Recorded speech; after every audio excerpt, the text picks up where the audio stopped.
La Facultad de Derecho les da la más cordial bienvenida a la presentación del libro Karl Marx, El hombre, el revolucionario y el teórico, que será moderado por el doctor Alfonso Ochoa Hoffman. Comenzamos.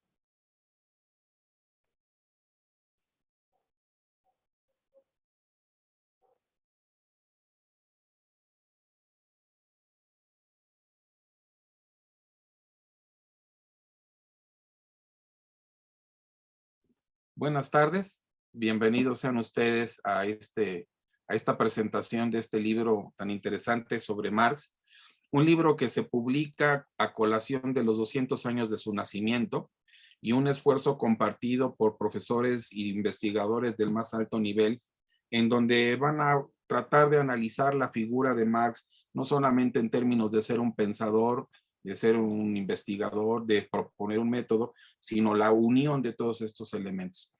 Para hacer este evento, primeramente quisiera agradecer al director, al doctor Raúl Contreras Bustamante, el hecho de que nos permitiera poder difundir este tipo de conocimientos en la página de la facultad y por parte de la facultad.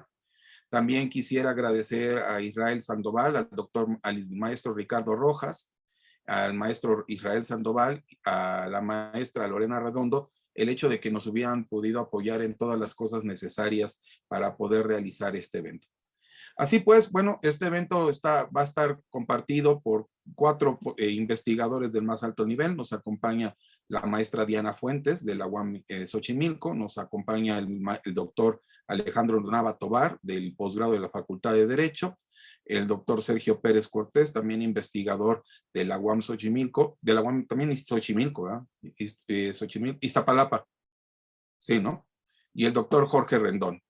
Yo quisiera empezar esto cediéndole el micrófono para que pudiéramos empezar con esta presentación al doctor Sergio Pérez Cortés. El doctor Sergio Pérez Cortés es, como había dicho, un investigador de tiempo completo en la UAM Iztapalapa. Él tiene estudios en arquitectura y en filosofía. Es responsable de la cátedra Michel Foucault, autor de libros sumamente interesantes sobre el pensamiento marxista y el pensamiento hegeliano, y ha sido condecorado inclusive con medalla, con la membresía vitalicia del Clare Hall College de la Universidad de Cambridge. Ha sido profesor invitado en la Escuela de Altos Estudios de Francia. Sin duda alguna es un privilegio poderlo tener aquí platicando para nosotros sobre Marx. Bienvenido, doctor Sergio Pérez Cortés.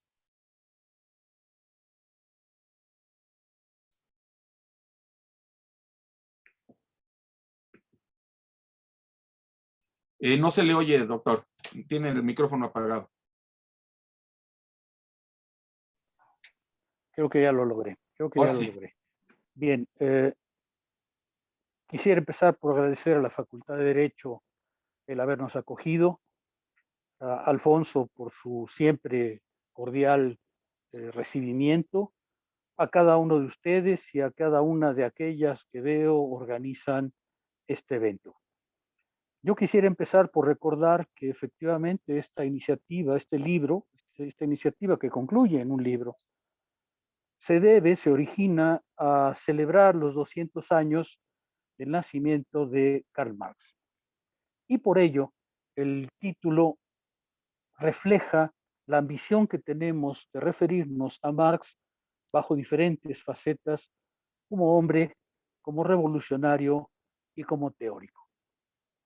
En efecto, el libro empieza justamente mostrando que en Marx se unifican de una manera singular, muy singular, gran parte de las preocupaciones que constituyeron el siglo XIX occidental.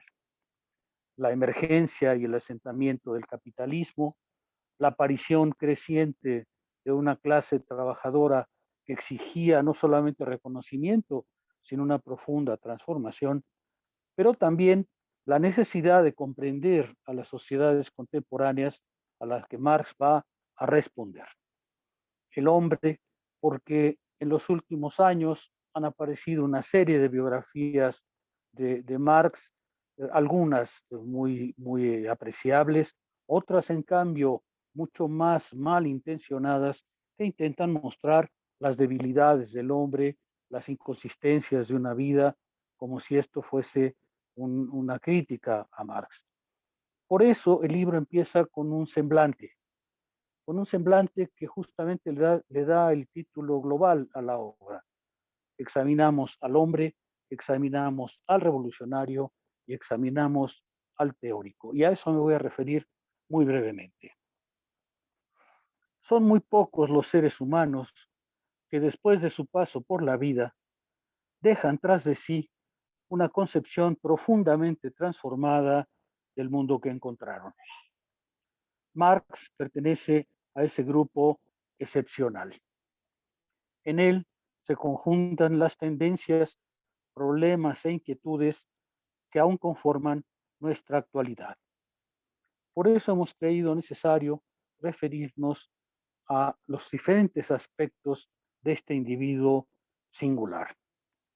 Como hombre, ciertamente, porque el individuo Marx muestra una voluntad revolucionaria indoblegable que no solamente le costó entregar su vida, sino le costó involucrar a su familia como padre, como esposo, y los sufrimientos que hubo de pasar el individuo Marx por esa entrega completa a la transformación revolucionaria. Yo señalaba hace unos minutos que algunas biografías recientes tienden a debilitar esa figura, escritas normalmente por hombres y mujeres que no le llegarían ni a los talones a nuestro personaje.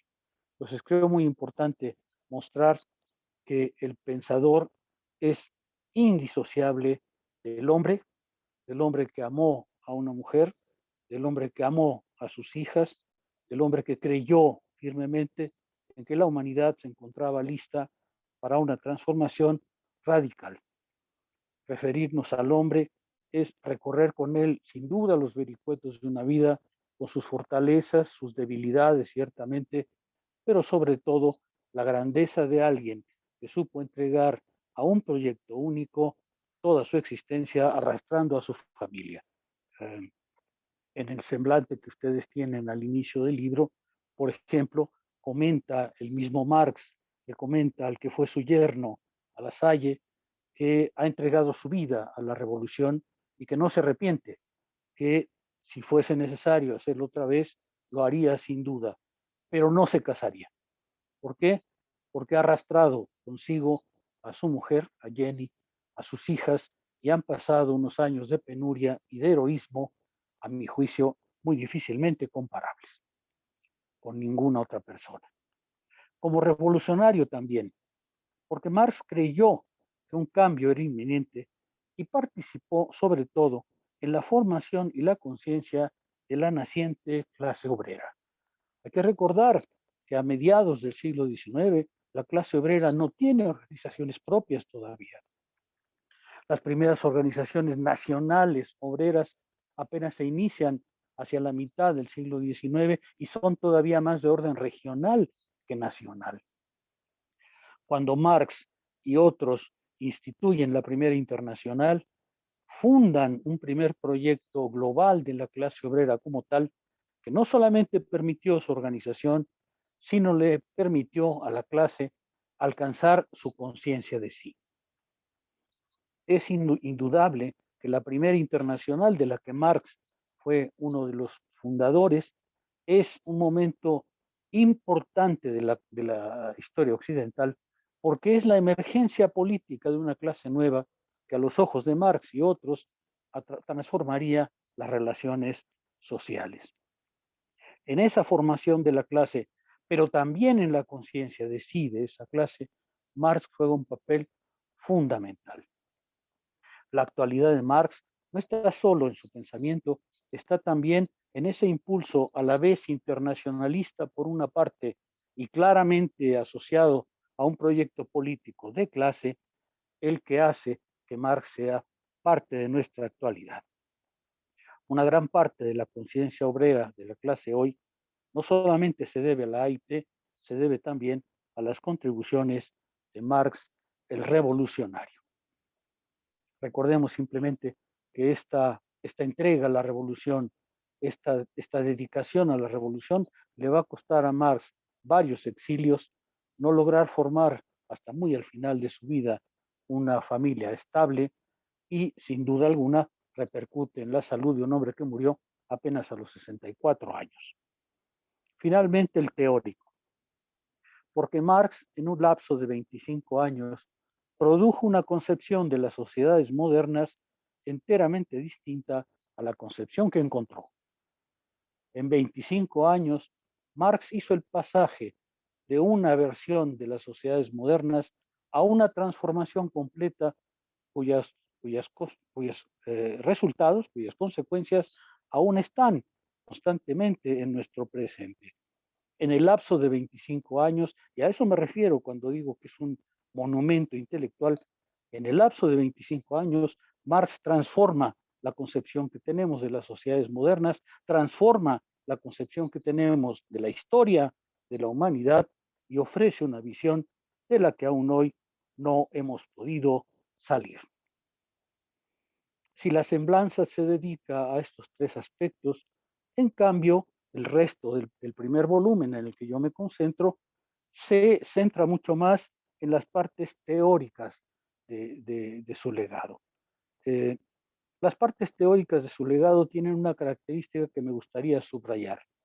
La noción de crítica que aparece con Marx, que sin duda se debe originalmente a Hegel, pero que con Marx encuentra su consolidación, la noción de crítica que aparece con Marx es una noción tal que permite examinar las sociedades contemporáneas desde aspectos extremadamente diversos.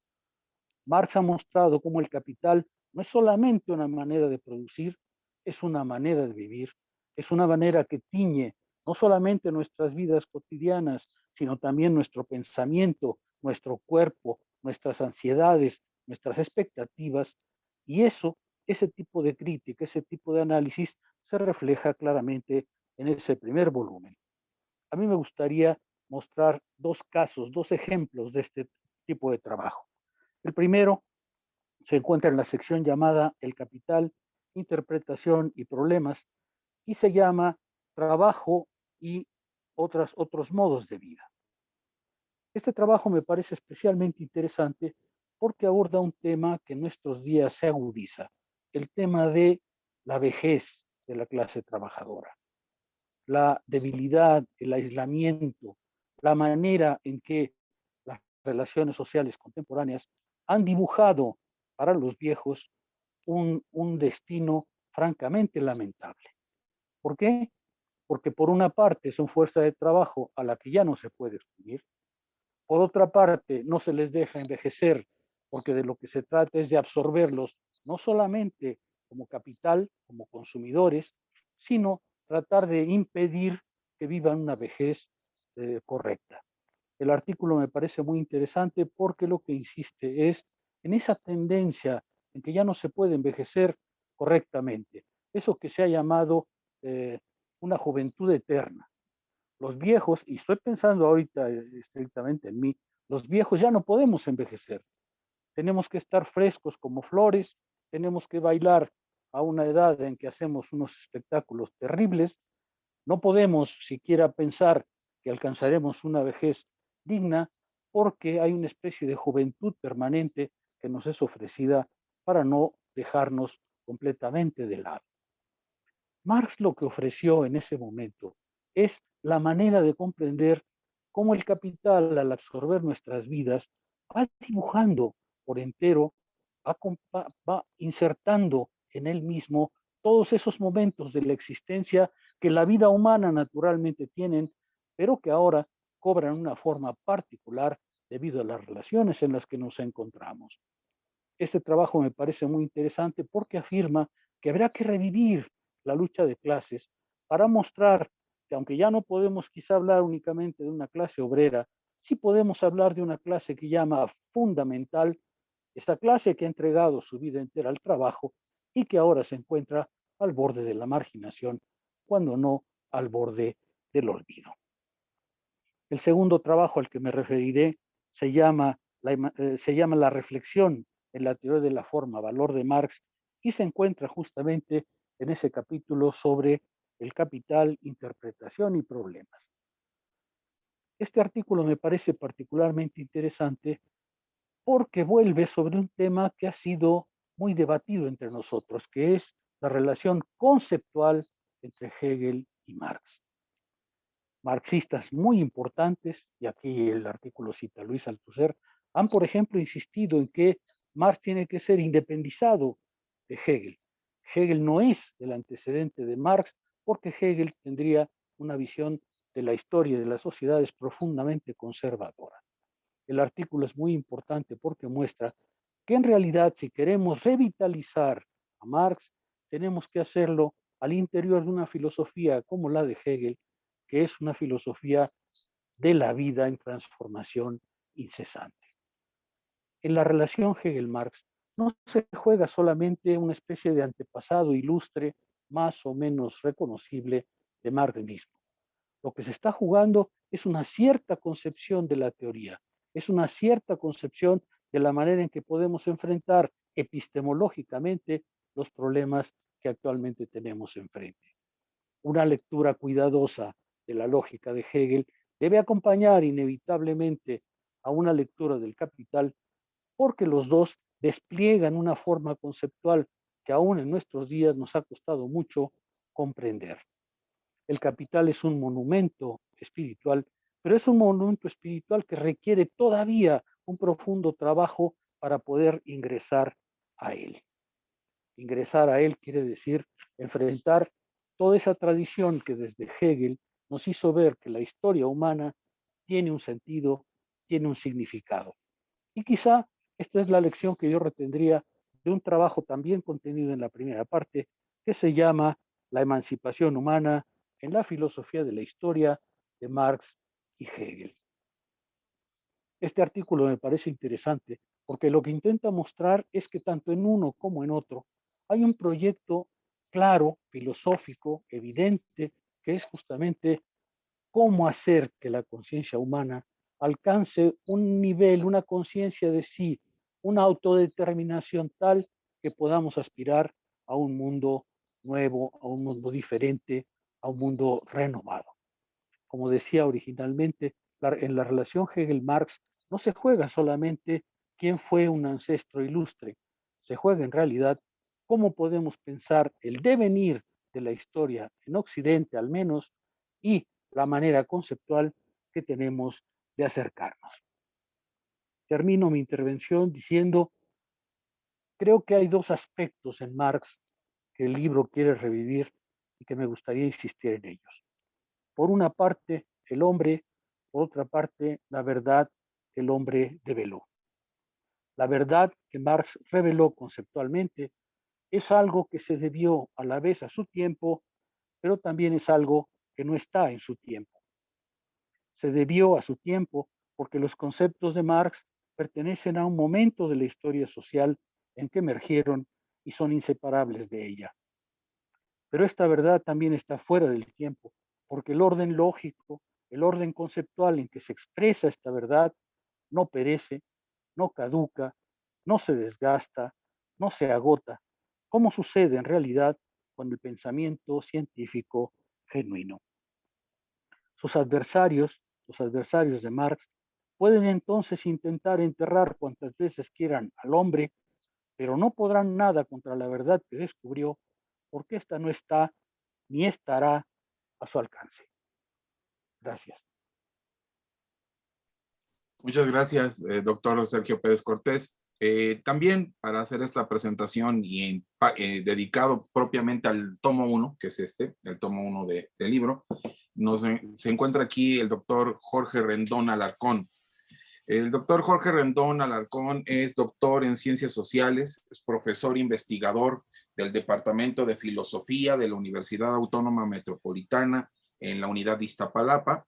Se ha dedicado propiamente a la difusión de la filosofía política. Tiene un libro formidable sobre la filosofía política en donde habla de los clásicos. Tiene también un trabajo sobre sociedad y conflicto en el estado de Guerrero de 1911 a 1995, un trabajo que creo que ayuda mucho a entender la situación del estado de Guerrero. Ha hecho trabajos también sobre Kant y la sociedad política.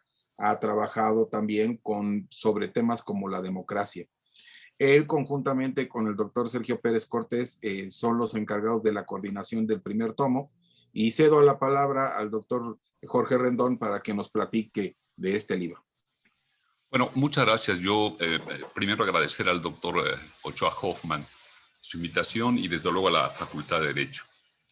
En realidad yo lo que quisiera es destacar algunos rasgos que yo juzgo distintivos de nuestro libro sobre Marx, y que además me parece a mí que de alguna manera son relevantes para replantear en términos nuevos, digamos, el problema de Marx. Yo diría que en este caso se insiste en el carácter abierto de lo que supone la teoría de Marx, es decir, sigue siendo básicamente una reflexión abierta, y en ese sentido pues supone una pluralidad de enfoques, y en este sentido hay que subrayar también, como se ha hecho ya de manera insistente, que ningún partido o movimiento tiene el monopolio de su pensamiento. Y esto es algo a mí que creo que se plantea de manera muy bien en el libro, en el sentido de centrarnos en una interpretación crítica, en el carácter crítico de la filosofía de Marx respecto de la sociedad moderna. Y yo creo que en esta insistencia en el carácter crítico que tiene lo que hoy sería ya una tradición cultural, el pensamiento político marxista, esta tradición crítica, digamos, cuáles son sus referentes fundamentales de esta interpretación crítica. Y yo creo que en este sentido, tanto el volumen 1 como el volumen 2 tratan de plantear de una manera nueva el problema de la libertad y el problema de la dignidad desde este carácter crítico de la filosofía de Marx. Yo creo que esta preocupación es una preocupación colectiva que no solo está en el primer volumen, sino que está también, digamos, en el segundo volumen. Es decir, en ese sentido, yo creo que hoy resulta ineludible, ¿no? Mostrar esa actualidad y ese énfasis crítico, digamos, de alguna manera tomando distancia de lo que en el pasado fue una interpretación francamente muy ortodoxa de Marx. Yo creo que esto no podría pasarse por alto. Es decir, tanto el siglo XX, es decir, a través de como ustedes lo saben muy bien, mejor que yo, es decir, la revolución en Rusia, el estalinismo, luego la tradición, el materialismo histórico y el materialismo dialéctico que tienen lugar en la Unión Soviética, pues dieron lugar a una interpretación de Marx sumamente endurecida, digamos, sumamente ortodoxa. Y eso es algo que yo creo que está muy presente en el libro, en el intento de buscar digamos, una renovación del pensamiento de Marx en el mejor sentido, volviendo a su contenido crítico, ¿no? Es decir, tratando de restablecer la genealogía misma del propio Marx. Me parece a mí que ya el doctor Pérez lo ha hecho ya de manera muy puntual en relación con Hegel, pero yo creo que incluso esa genealogía no se circunscribe a Hegel, sino que abarca incluso, bueno, el siglo XVIII, y como se insiste en la presentación del libro, en una perspectiva de la ilustración radical y el socialismo francés, está ya presente, digamos. Eso es lo que intento comentar ahora, como creo que varios autores lo hacen, digamos, a propósito de mostrar esta actualidad del carácter crítico de la obra de Marx. Entre otros, incluso la doctora Fuentes, en el segundo volumen, en su trabajo sobre dialéctica y enajenación, pues tiene ese propósito, ¿no? De rescatar o de subrayar, digamos, ese carácter crítico que es indisociable de restablecer, digamos, la génesis de la obra de Marx, que yo, en mi opinión, ha sido algo que ha sido sumamente recortado, ¿no?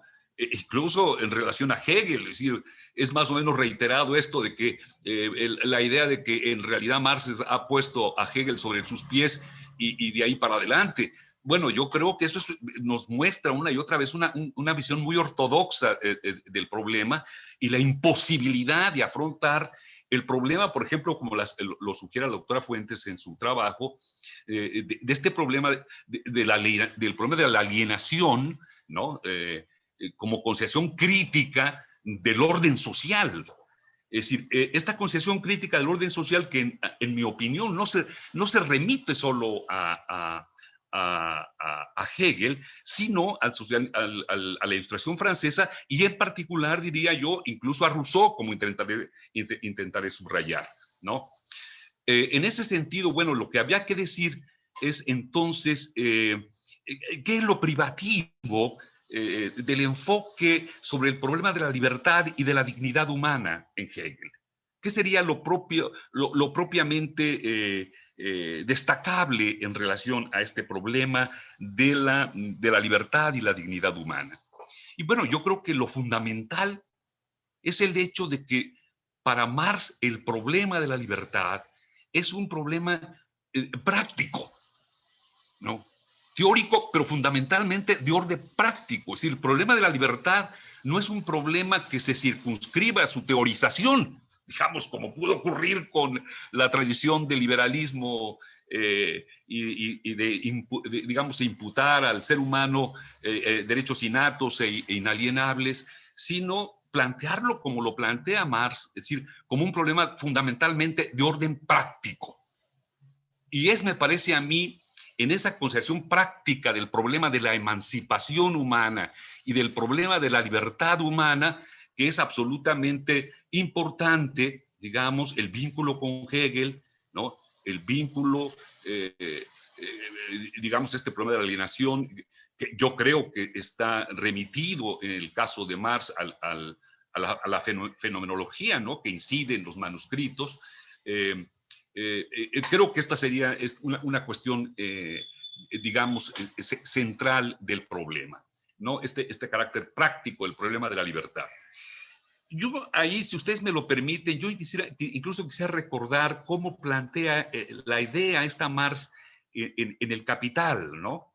Y a mí me parece de una manera excepcional, digamos, en todos sentidos, pero digamos muy aleccionadora respecto al mostrar en efecto que este problema de la alienación en manera alguna se circunscribe a los manuscritos, digamos, como lo pensó quizá en un momento, yo no sé, Althusser, por ejemplo, y la idea de una ruptura, ¿no? Sino que en realidad es algo que está, digamos, en efecto presente en El Capital, ¿no? Es decir, hay que recordar cómo plantea él. En efecto, dice Marx, ¿no? El reino de la libertad solo empieza ahí donde termina el trabajo impuesto por la necesidad y por la coacción de los fines externos. Bueno, si uno lee esta idea bajo el referente de los manuscritos, ¿no?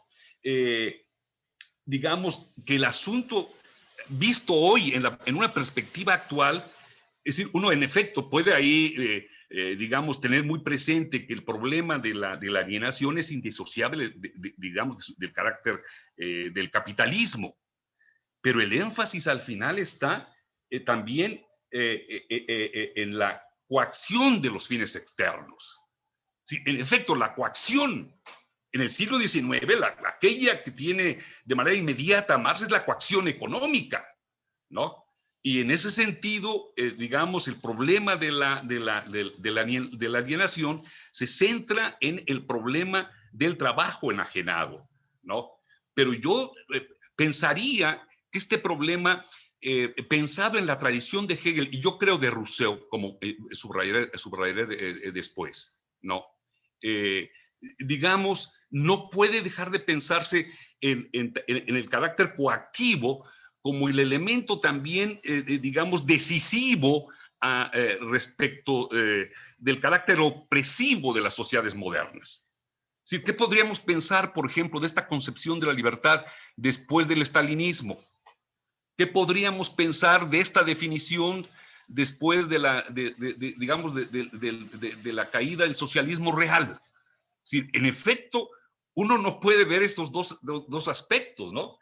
El reino de la libertad solo empieza ahí donde termina el trabajo impuesto por la necesidad, pero también por la coacción de los fines externos. Y esa coacción de los fines externos, no, digamos, visto bajo la experiencia histórica de las sociedades modernas, parece no reducible a su dimensión económica, ¿no? ¿Qué es lo que creo que está presente, digamos, como punto de partida a este enfoque en la Ilustración francesa del siglo XVIII, Rousseau, y qué es lo que creo que está presente también en Hegel, ¿no? Es decir, una, digamos, reflexión crítica sobre el problema de la alienación no circunscrita a su dimensión económica, sino al carácter coactivo de las sociedades, digamos, de las sociedades modernas. En ese sentido, digamos, el problema, como lo plantea Marx entonces, es que digamos, eliminar ese carácter coactivo resulta indisociable de la emancipación de un ordenamiento que impide la realización del ser humano como ser genérico, ¿no? Que impide la emancipación de un ordenamiento que impide su realización como ser genérico. Esa es la crítica que Marx hace, ¿no? Como cuestión central al capitalismo. Un ordenamiento que impide la realización del ser humano como ser genérico. Es decir, que en vez de afirmar aquellas facultades originarias de voluntad y conciencia del ser humano, termina obstruyéndolas y distorsionándolas, ¿no? Aquí es importante quizás recordar cómo lo plantea en los manuscritos, ¿no? El trabajo enajenado, dice Marx, algo que ustedes conocen mejor que yo, al arrancar al ser humano el objeto de su producción, le arranca su vida genérica, ¿no? Su real objetividad genérica, ¿no? Es decir, esta reflexión sobre la libertad, que es indisociable de su carácter práctico, en realidad la remite a un orden coactivo que impide, ¿no?, la realización del ser humano como ser genérico, ¿no? Y esto es algo que subraya en los manuscritos del 44, ¿no? Solo, digamos, en un orden que permita la realización o la autoafirmación del ser humano como ser genérico, solo un orden bajo este contenido, bajo estas características, tendría como resultado la superación de esta alienación, ¿no? Esto es algo que se subraya por parte de Marx.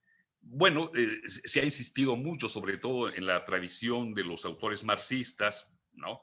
Que esta visión de la alienación y del trabajo enajenado que Marx describe en los manuscritos del 44, pues en efecto resulta indisociable de su vínculo con Hegel, ¿no? En particular de su vínculo con la fenomenología del espíritu, donde Hegel en efecto se plantearía el problema de la autoconstitución del ser humano en la sociedad y en la historia, en la medida en que hace posible la realización práctica, objetiva, ¿no?, de estas facultades propias del ser humano, de esta posibilidad de realizarse de manera consciente y voluntaria. Bueno, yo diría que con esto tendríamos ya un primer elemento para pensar el problema con Hegel, ¿no? Pero a mí me parece, después de haber leído, digamos, los trabajos, entre ellos yo decía el de la doctora Fuentes, y bajo esta idea de intentar una consideración actualizada del pensamiento marxista, pues, digamos, ahora a mí me parece inevitable, permítanme que lo plantee aquí, pues su vínculo también con Rousseau. porque resulta que quien originalmente plantea este problema es Rousseau, ¿no? Es decir, es la idea que está sugerida en el discurso sobre la desigualdad, ¿no? Esta idea en la que la realización del ser humano, de las facultades, digamos, originarias del ser humano, son indisociables de su afirmación y desarrollo en la sociedad y en la historia humana. Yo creo que aquí hay un elemento que es crucial, ¿no? Porque nos evita la ruta de esta idea de una subjetividad abstracta, ¿no? Como único referente de la modernidad. En realidad, lo que yo encuentro subrayado por Marx es una reconsideración del ser humano como ser consciente, indisociable de su vínculo con el orden social e histórico. Es decir, en esta perspectiva sería inconcebible la idea de una subjetividad abstracta, ¿no? Esta idea de una metafísica de la subjetividad. Es decir, porque ya en el siglo XVIII con Rousseau, el problema está, ¿no?, en que el ser humano como tal no es sino en efecto esta capacidad de pensar y de elegir. Cuestión por lo demás que el propio Marx subraya en los manuscritos, ¿no? Marx subraya en los manuscritos es esto cuando dice: el ser humano hace de su actividad vital misma, el ser humano hace de su actividad vital misma objeto de su voluntad y de su conciencia. Es decir, la actividad vital del ser humano es indisociable de su quehacer consciente y práctico, ¿no? Es decir, luego entonces, esta subjetividad del ser humano sería indisociable de la vida práctica. El propio Marx lo subraya. Insisto, él dice, digamos en los manuscritos, el ser humano hace de su actividad vital misma objeto de su voluntad y de su conciencia, ¿no? Esto subraya en los manuscritos del 44.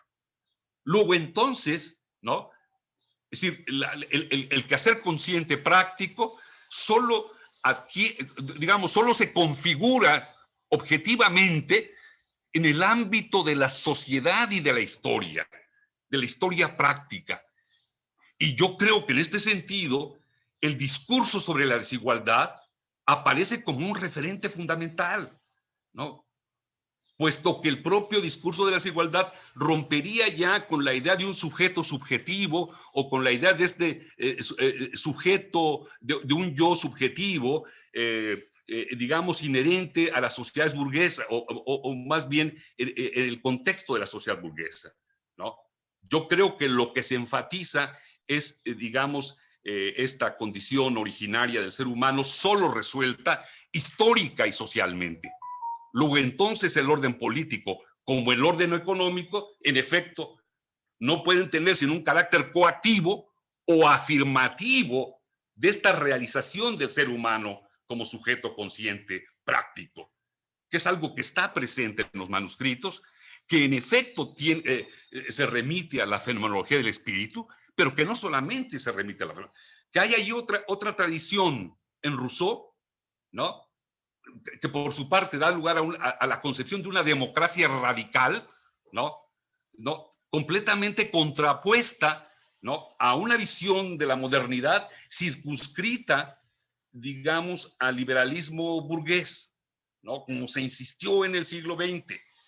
Y yo creo que esta invitación que hacen diversos autores en el libro a propósito de una reconsideración reflexiva, crítica de la obra de Marx, pues es indisociable de volvernos a plantear, en efecto, cómo se configuran los contenidos que dan lugar, ¿no?, a conceptos tales como alienación, ¿no? Y que si bien, digamos, en Marx son resueltos en el plano del capitalismo y del orden económico, es decir, a la luz de la historia moderna, ¿no?, tomando en cuenta el desarrollo de las sociedades modernas, hoy parece indisociable recuperar el sentido que tiene esta tradición en autores ya como Rousseau o como Hegel.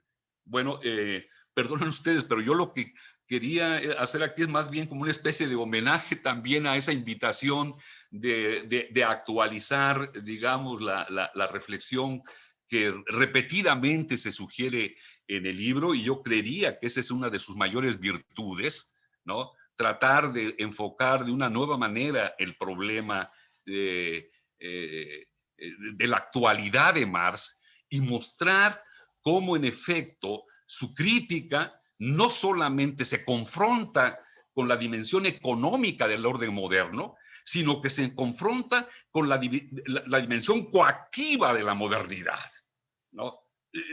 No necesariamente circunscrita a su carácter económico o a la dimensión económica. Perdonen ustedes, pero ese era el propósito de este comentario. Muchas gracias. Muchas gracias, doctor Jorge Rendón. Bueno, corresponde hablar al segundo tomo, no, este es el segundo tomo para aquellos que no lo conocen. Se llama Recepción, Conexiones y Desdoblamientos, Autocrítica. Preguntaban en Facebook dónde lo pueden encontrar. Ahorita solamente está en el siglo XXI, en la editorial siglo XXI. Yo espero que después se difunda a otras de las librerías.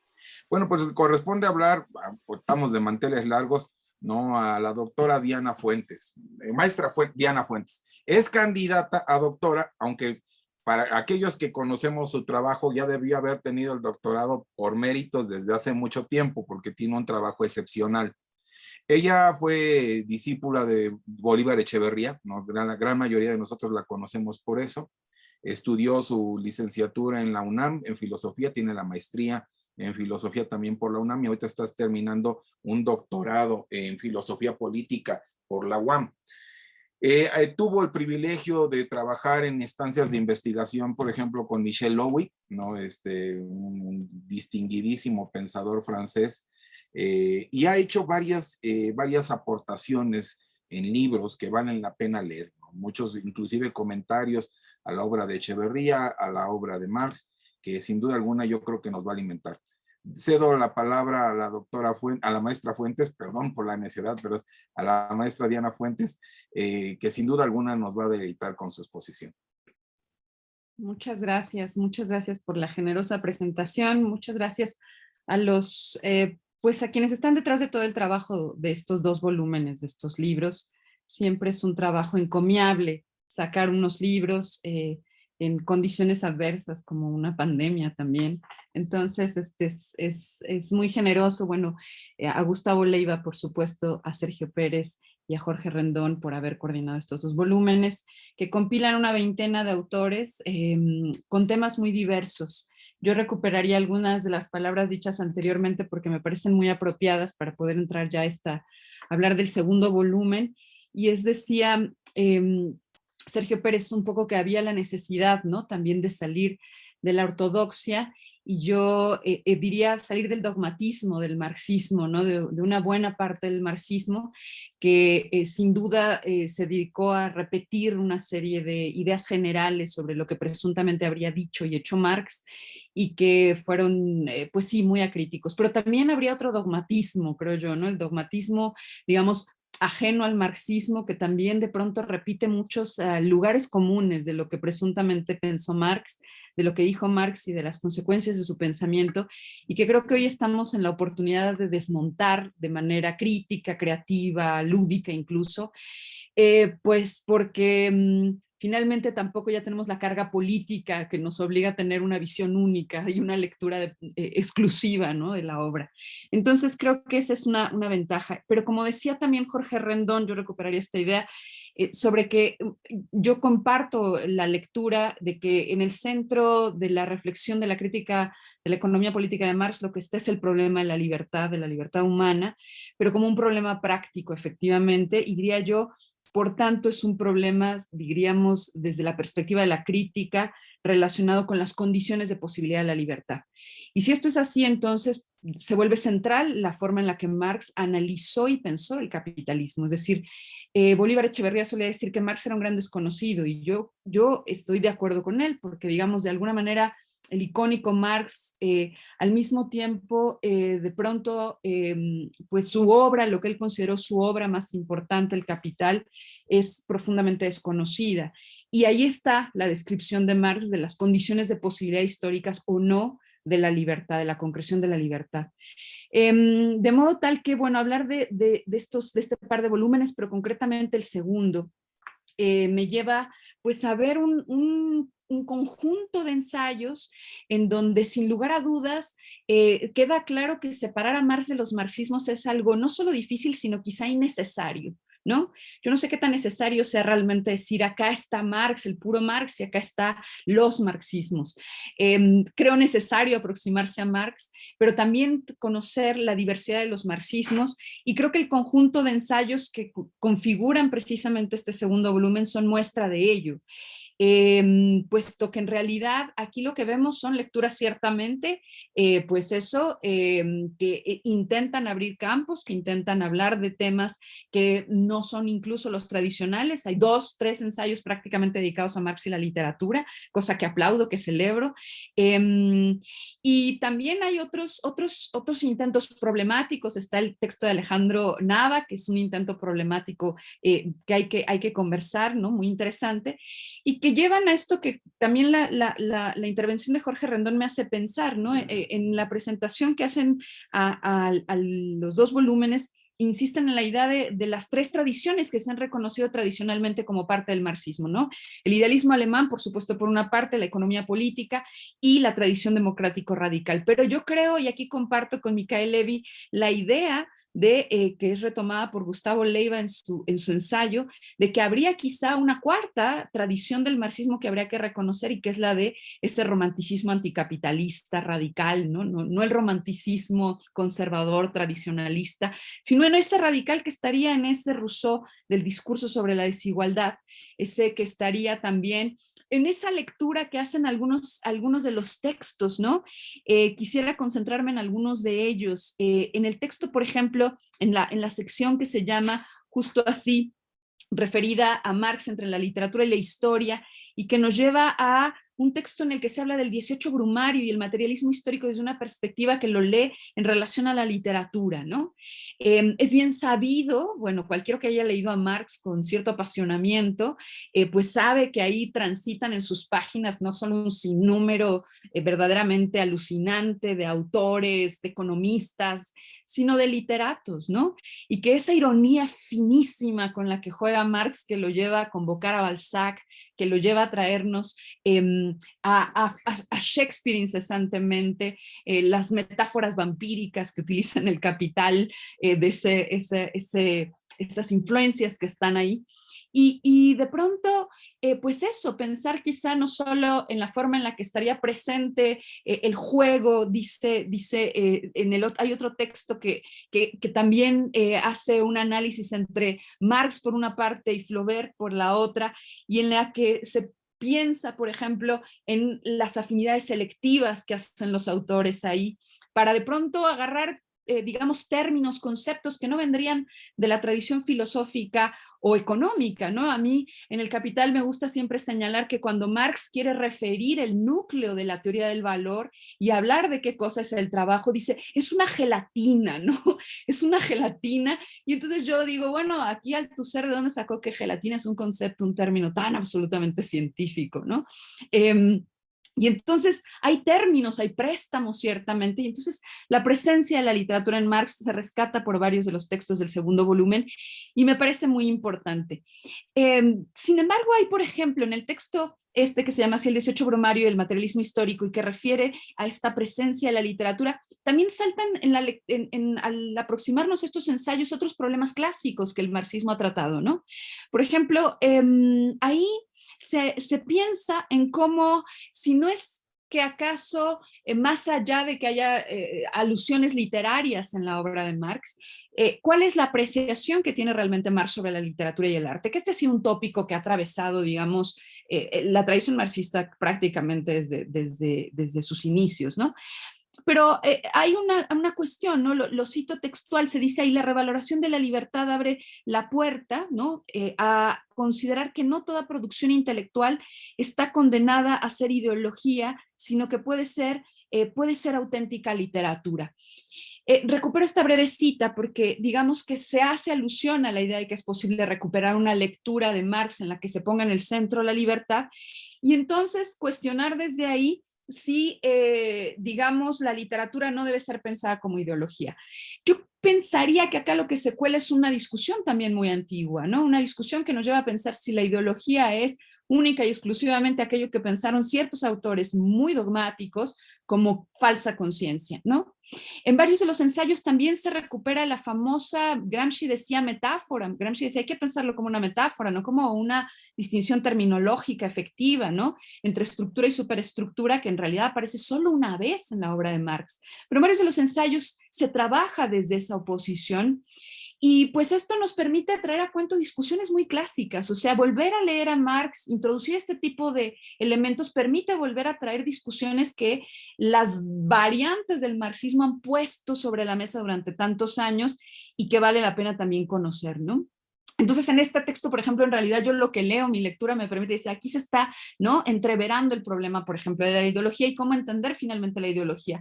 Si en ese sentido abierto, como el que habría recuperado un Adolfo Sánchez Vázquez, o en aquel otro que identifica la ideología como falsa conciencia o como una conciencia limitada de la realidad, ¿no? Este otro texto del que les hablaba, Marx y Flaubert, que por supuesto no es que vaya a hablar de influencias del uno sobre el otro, porque en sentido estricto no las hay, sino más bien un intento que me parece interesante, ¿no? Por tratar de ver cómo de pronto Marx en realidad juega con la literatura, se apropia de la literatura, pero no como podría pensarse, ¿no? No solo como un recurso retórico, sino como un recurso necesario que implica que a veces la filosofía, los términos propios de la filosofía o la terminología presuntamente científica de la crítica, de la economía política son insuficientes. Y que no solo por fines pedagógicos, ¿no? Recordarán ustedes, bueno, Marx, el Capital, en el Capital la única obra que pudo acabar fue el primer volumen. El primer volumen fue lo que él dijo, ah, esto sí está acabado, váyase a la editorial, ¿no? Y que en ese sentido, él mismo lo dice en uno de los prólogos, dice, bueno, pues aquí hice mi mejor esfuerzo porque esto fuera lo más asequible posible al proletariado, ¿no? Y entonces, claro, quiere decir que hay un esfuerzo incluso pedagógico muy poderoso y que pasa también por reconocer que hay otras formas del discurso que no son el discurso positivo, científico, filosófico exclusivamente para aludir a ciertos problemas de los que se trabajan en el Capital. Entonces yo estaría plenamente de acuerdo con la idea de que hay que pensar también de otra manera la forma del discurso, la construcción del discurso en un texto como este. Entonces, por supuesto, no solo se trata de que esté Balzac o no ahí, sino como se dice en el texto, bueno, del profundo realismo que podríamos reconocer evidentemente en la obra de Marx, pero por otra parte en Flaubert, ¿no? Y me gusta la idea, aquí el autor hace alusión a que va a servirse del término de prestación que retoma de la teoría de sistemas de Luhmann. Y yo no sé si esa parte me gusta tanto, le soy franca, pero después hay una parte muy interesante a mi modo de ver, no puedo evitar mi juicio, en la que recupera la idea de la constelación benjaminiana, por ejemplo, o la afinidad electiva, ¿no? Y entonces pensar que en realidad, en términos de la construcción del discurso de Marx, también hay una serie de afinidades selectivas que lo conducen a construir el discurso de cierta manera. Entonces esa parte pues fue muy gozosa y me parece muy interesante de este segundo volumen. Por otra parte, para lo que fue un absoluto descubrimiento para mí, de lo que no tenía ninguna noción, es un texto, Invocaciones de Marx, en una obra literaria del socialismo africano, del pensador tanzano Julius Camaraye, no sé si lo pronuncio bien, discúlpenme, y que hace alusión a la forma en que este autor traduce, diría Gramsci, hace una traducción, una apropiación que transforma la obra de Marx, digamos, al contexto específico de aquel viejo problema que el marxismo también ha pensado tanto y que está en la propia obra de Marx. Es decir, el problema de si era necesario o no para pensar en una perspectiva programática de construcción del socialismo, el que finalmente se transitara por una sociedad con una capacidad de desarrollo industrial plenamente consolidada. Es decir, que había que transitar o no por el capitalismo. Entonces, este autor, como tantos otros, diríamos hoy, digamos, del mundo, llamémosle periférico, hoy le llaman digamos, de esas lecturas que están en el mundo que no es el centro, digamos, europeo, sobre todo de lectura y de interpretación de Marx. En muchos de estos lugares se pensó este problema precisamente en América Latina, por supuesto, y me pareció muy interesante porque finalmente conecta con otra variante que recibe el marxismo de cierta manera también muy peculiar, que es toda aquella que nos conduce al pensamiento decolonial, particularmente, por ejemplo, una lectura tan interesante como la que hace Gayatri Spivak. Pero bueno, este es otro texto que lo que creo que muestra es la intención no solo de quedarse con Marx, sino, digamos, de esto, de no pelear tanto quizá con la necesidad de separar el marxismo de Marx, sino entender que en realidad a 2 siglos de su nacimiento, a siglo y medio, digamos, de la publicación del Capital, es indisociable en muchos casos, ¿no? Otro es el caso del texto de Alejandro Nava, precisamente, que hace una lectura crítica, ¿no? Desde Hans Kelsen a lo que él también reconocería como una insuficiencia en Marx y en los marxismos de una teoría del Estado. Sin lugar a dudas, aquí hay un montón de problemas. Yo diría, bueno, a lo mejor ahí está Nicolás Poulantzas o Gramsci, o no sé, pero a lo mejor no sé si hay que meterlos en otro costal, pero habría que pensarlo, es una discusión interesante. Pero claro, digamos que aquí el gran problema ciertamente es que Marx no alcanzó a construir una teoría del Estado.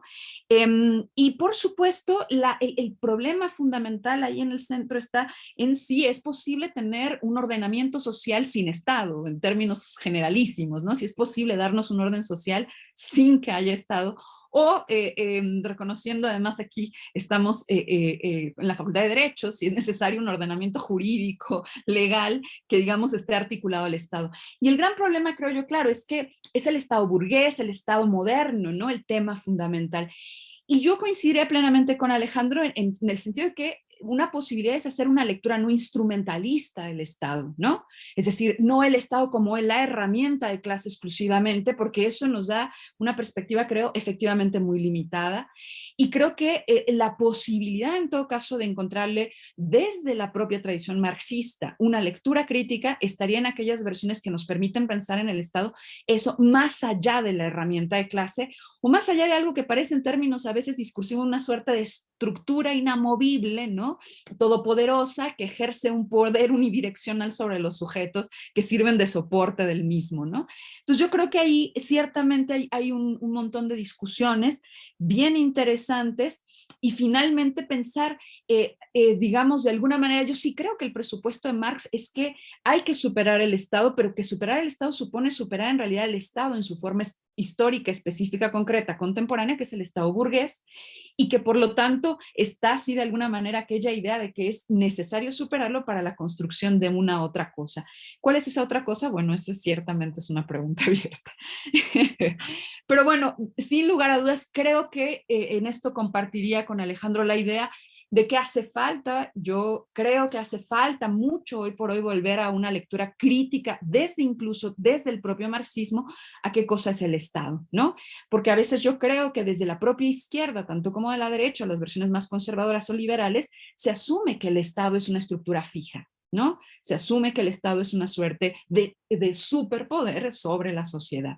Pero bueno, y para no alargarme demasiado y porque me causa emoción también siempre estos temas, en última instancia hablar del texto de Gustavo Leiva, un largo ensayo, Karl Marx y sus desdoblamientos de la crítica de la abstracción y del fetichismo a la crítica de la razón, que yo pensaría mientras lo leía que es una suerte de laboratorio constelación este ensayo, ¿no?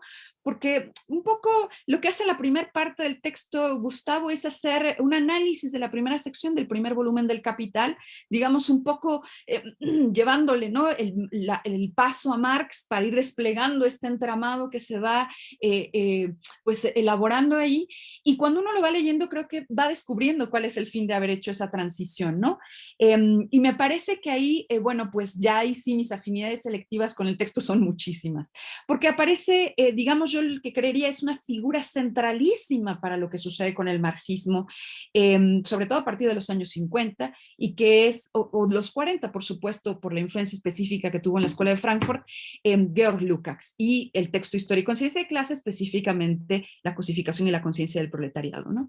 Y de ese texto, del ensayo de Leiva, bueno, a mí me parece muy importante recuperar nuevamente esta idea de ese romanticismo anticapitalista, que es como se autodenomina Lukács en el prólogo de 1967 a la reedición de Historia y Conciencia de Clase. Ese prólogo en el que dice Lukács, yo no entiendo por qué quieren volver a editar esta cosa, ¿no? Yo no sé, me pasé de hegeliano, se me fue, ¿no? Y entonces... Y él dice, estaba yo cargado de un romanticismo anticapitalista bajo la influencia de Simmel, de Rosa Luxemburgo, y que a partir de eso, propio Weber, por supuesto que está todo el tiempo presente ahí, y entonces se me pasó. Y claro, ahí la manera en la que el propio Lukács habla de ese romanticismo anticapitalista es bastante negativa, pero yo coincidiría con Leiva aquí en que es posible recuperar el término, tanto como lo ha hecho durante tanto tiempo Michael Levy, insistiendo en todo caso en que esto permite pensar en una crítica moderna a la modernidad, ¿no? Que el romanticismo anticapitalista permite salir un poco de cierta forma discursiva contemporánea que supone que hay una fuera de la modernidad, un dentro y una fuera de la modernidad, de la que uno solo volitivamente sale de la modernidad, ¿no? Sales de la modernidad, te desinstalas de la modernidad. Y entonces la crítica romántica es una crítica que, como recupera Leiva, ¿no? Leyendo a Lukács, leyendo a estos autores, es una crítica desgarrada, es una crítica como la de Rousseau, ¿no? Como la del dios Jano, dice Rousseau, ¿no? Que está mirando hacia adelante y está mirando hacia atrás al mismo tiempo, está mirando el desastre, dice Benjamin, pero al mismo tiempo tiene un horizonte utópico, un horizonte que perfila una posibilidad de futuro. Entonces, claro, aquí yo creo que es esa compleja trabazón que permite también una lectura específica de cuál Hegel queremos recuperar, ¿no? O sea, cuál lectura hegeliana de Marx nos interesa. Si hablamos de enajenación, como nos hacía alusión, por supuesto, Jorge Rendón, digamos, la enajenación no es un problema volitivo, no es un problema de la conciencia, no es un problema de desenajenarse como un acto del individuo aislado en su cáscara, sin posibilidades de atravesar la cáscara cósica, diría Lukács, es un problema de orden práctico, efectivamente. Y entonces es aquí donde me parece muy importante del texto de Leiva recuperar justo el concepto, la idea de las formas de objetividad, que es lo que está analizando Lukács en aquel ensayo, ¿no? Las formas de la objetividad, de la objetividad que le lleva a pensar cuál es el problema del despliegue de la historia, digamos, del despliegue histórico de las formas de producción.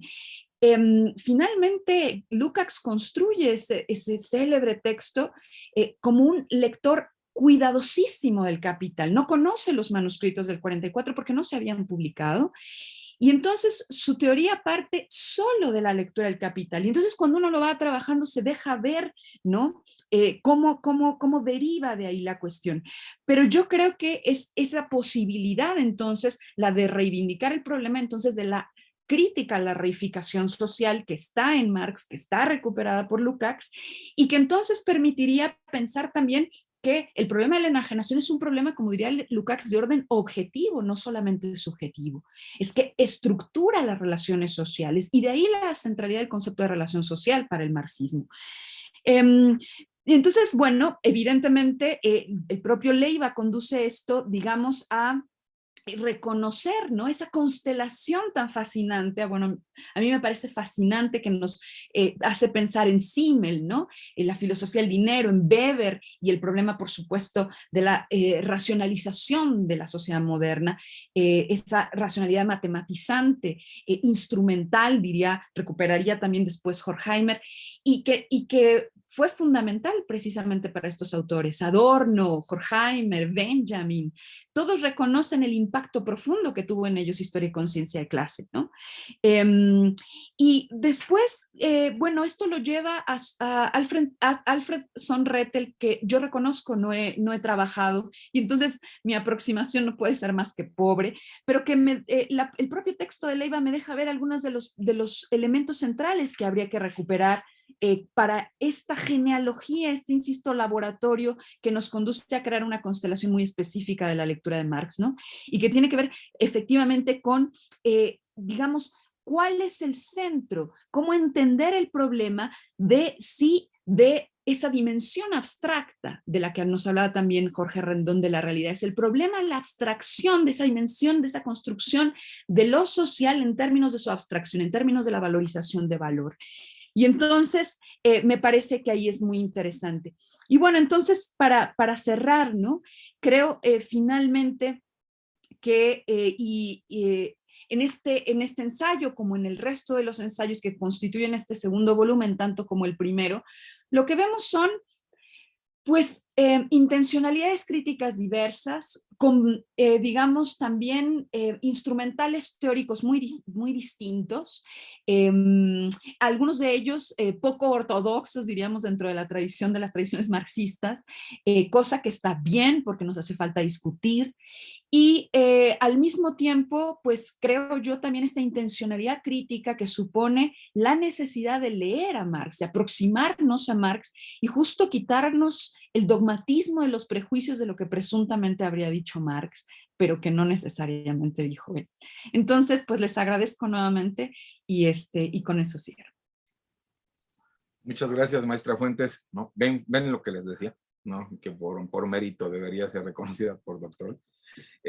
Pues nos queda hablar de la última persona que va a participar hablándonos de este libro tan interesante. Es el doctor Alejandro Nava Tovar, quien aparte de ser mi amigo, no es él estudió Derecho en la UAM, estudió la maestría en Derecho en la UAM, en Filosofía Política, ¿no? Y tiene el doctorado en Filosofía Política por la UAM, los dos con mención galardonada por la propia institución. Él hizo durante su tesis doctoral una estancia en la Universidad de Kiel con el doctor Robert Alexy, ¿no? Es su último discípulo, de hecho es el último discípulo que él tiene, después se jubila, ¿no? Y ya se dedica a otras actividades, entre ellas todavía da clase, pero no de manera oficial. Él es investigador en el INACIPE, ¿no? Profesor del posgrado de la Facultad de Derecho, donde él imparte la asignatura de Argumentación y Filosofía Política, creo que las va tornando, y pues creo que nos va a dar un interesante análisis sobre la segunda parte y en particular sobre su ensayo, que lo versó sobre, como bien comentaba la maestra Fuentes, sobre Marx y Kelsen. Te dejo la palabra, estimado Alejandro. Gracias, Alfonso. Muchas gracias por la presentación. Muy buenas tardes a todos y a todas. Comienzo saludando primero a mis colegas. Diana, buenas tardes. Aquí somos una comunidad guamera, por lo que veo aquí de la UAM Xochimilco. Diana. También aquí tengo a Sergio, a Jorge y a Gustavo, que los tres, siempre lo he dicho, son mis profesores, fueron mis profesores, y mucho de lo que sé, bueno, casi todo menos, menos errores, lo que sé sobre Marx, sobre Hegel y sobre teoría crítica, se lo debo a ustedes en gran medida. Todavía sigo revisando sus textos para algunas reflexiones que hago sobre Hegel, sobre Marx. Justamente ahora, Sergio, que escribo algo sobre si Hegel era un defensor de la postura retributivista en materia penal, pues te estoy leyendo ahora sobre tus críticas a eso. Entonces ahí seguimos.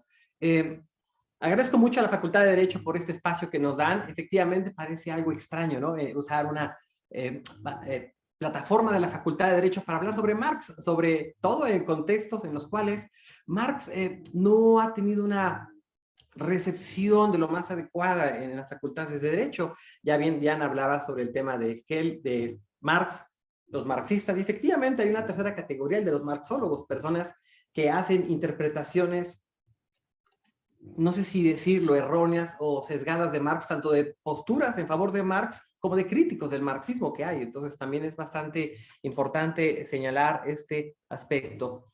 Bueno, una vez que agradezco a los profesores que están aquí presentes, efectivamente, cuando veo la publicación de ambos tomos, pienso en el tema de este regreso, ese retorno que siempre estamos haciendo a Marx, sobre todo en tiempos de crisis y conflictos inmanentes de las sociedades modernas. Es en este contexto de las crisis que estamos viviendo, como la actual que vivimos, en la que celebrar dos tomos sobre el bicentenario del natalicio de Marx se presenta como un acontecimiento, sobre todo porque estamos ante un esfuerzo colectivo e interdisciplinario.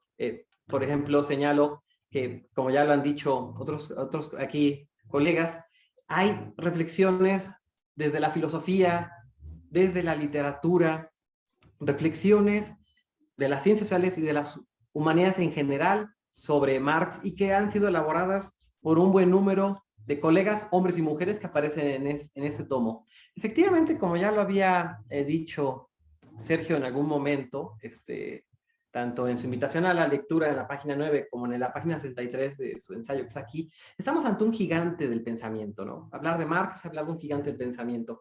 ¿En qué sentido estamos hablando de un gigante del pensamiento? En el sentido de que después de Marx, efectivamente, las ciencias sociales y las humanidades no son las mismas. Estamos ante un antes y un después. Cualquier persona que estudie ciencias sociales y humanidades tendrá que enfrentarse al pensamiento de Marx, ya sea para estar de acuerdo, para criticarlo, para servirle como una reflexión sobre el presente. Entonces siempre está el pensamiento de Marx presente en nuestras reflexiones. Es en este sentido que aparecen estos dos tomos, efectivamente. El primer tomo, que aquí tengo en mis manos, versa sobre temas en torno al hombre, el capital y la historia.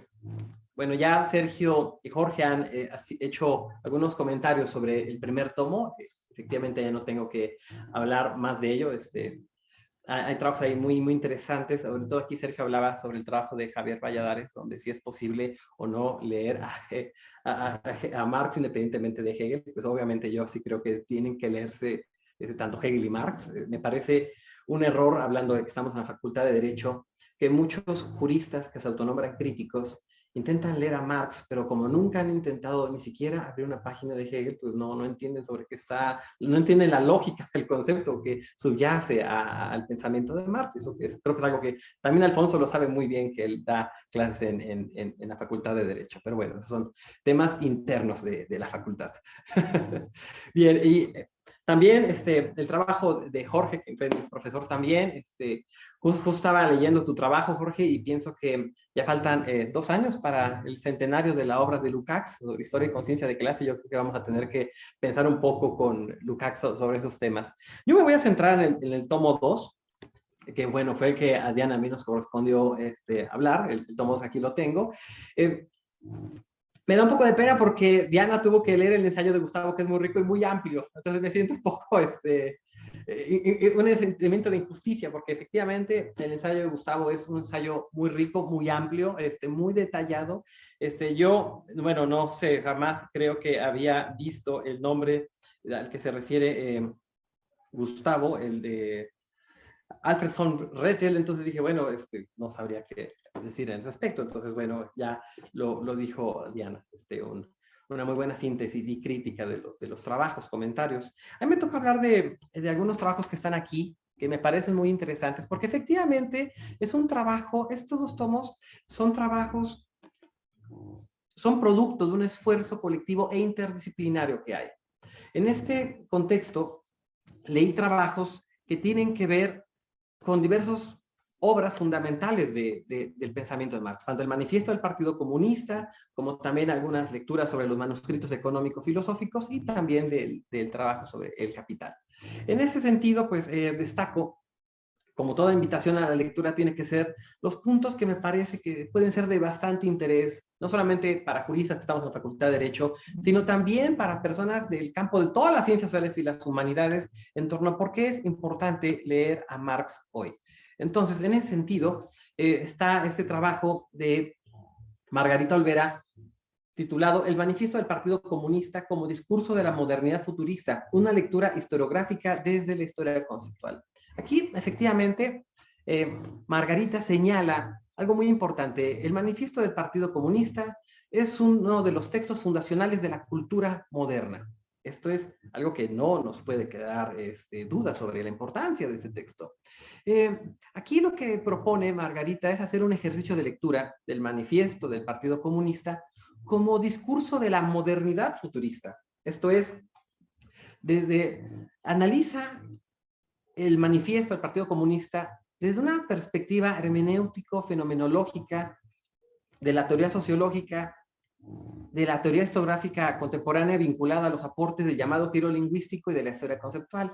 Es interesante esta lectura porque hace, como analiza el manifiesto del Partido Comunista y como un documento futurista, es decir, un documento que busca ser generador de una evidencia histórico-social que necesariamente apuesta a una primacía de pensar este texto como una forma de reflexionar sobre el pasado y el presente, para que así el autor infiera que los autores del manifiesto consideraban que la gran crisis, la crisis final que está explicada aquí, inauguraría una nueva sociedad. Es una lectura interesante, ¿no? El texto como un texto futurista, ¿no? Que por momentos, cuando leí ese texto y el otro de Esteban Crotz sobre la utopía, pues me hace pensar en el futurismo. El siguiente capítulo es una reflexión que también sigue con una lectura del Manifiesto Comunista por Silvia Pape, que también creo que es profesora del posgrado en historiografía de la UAM Azcapotzalco. Ella también lleva una lectura del Manifiesto Comunista. Ella habla, creo que es algo que ya lo hemos enfatizado las otras personas que están aquí y que vale la pena mencionarlo, sobre estas críticas y malos entendidos que hay sobre el pensamiento marxista. Aquí ella específicamente se enfoca en las lecturas críticas y malos entendidos de dicho manifiesto, y por eso ella analiza los prólogos de 4 ediciones recientes del manifiesto.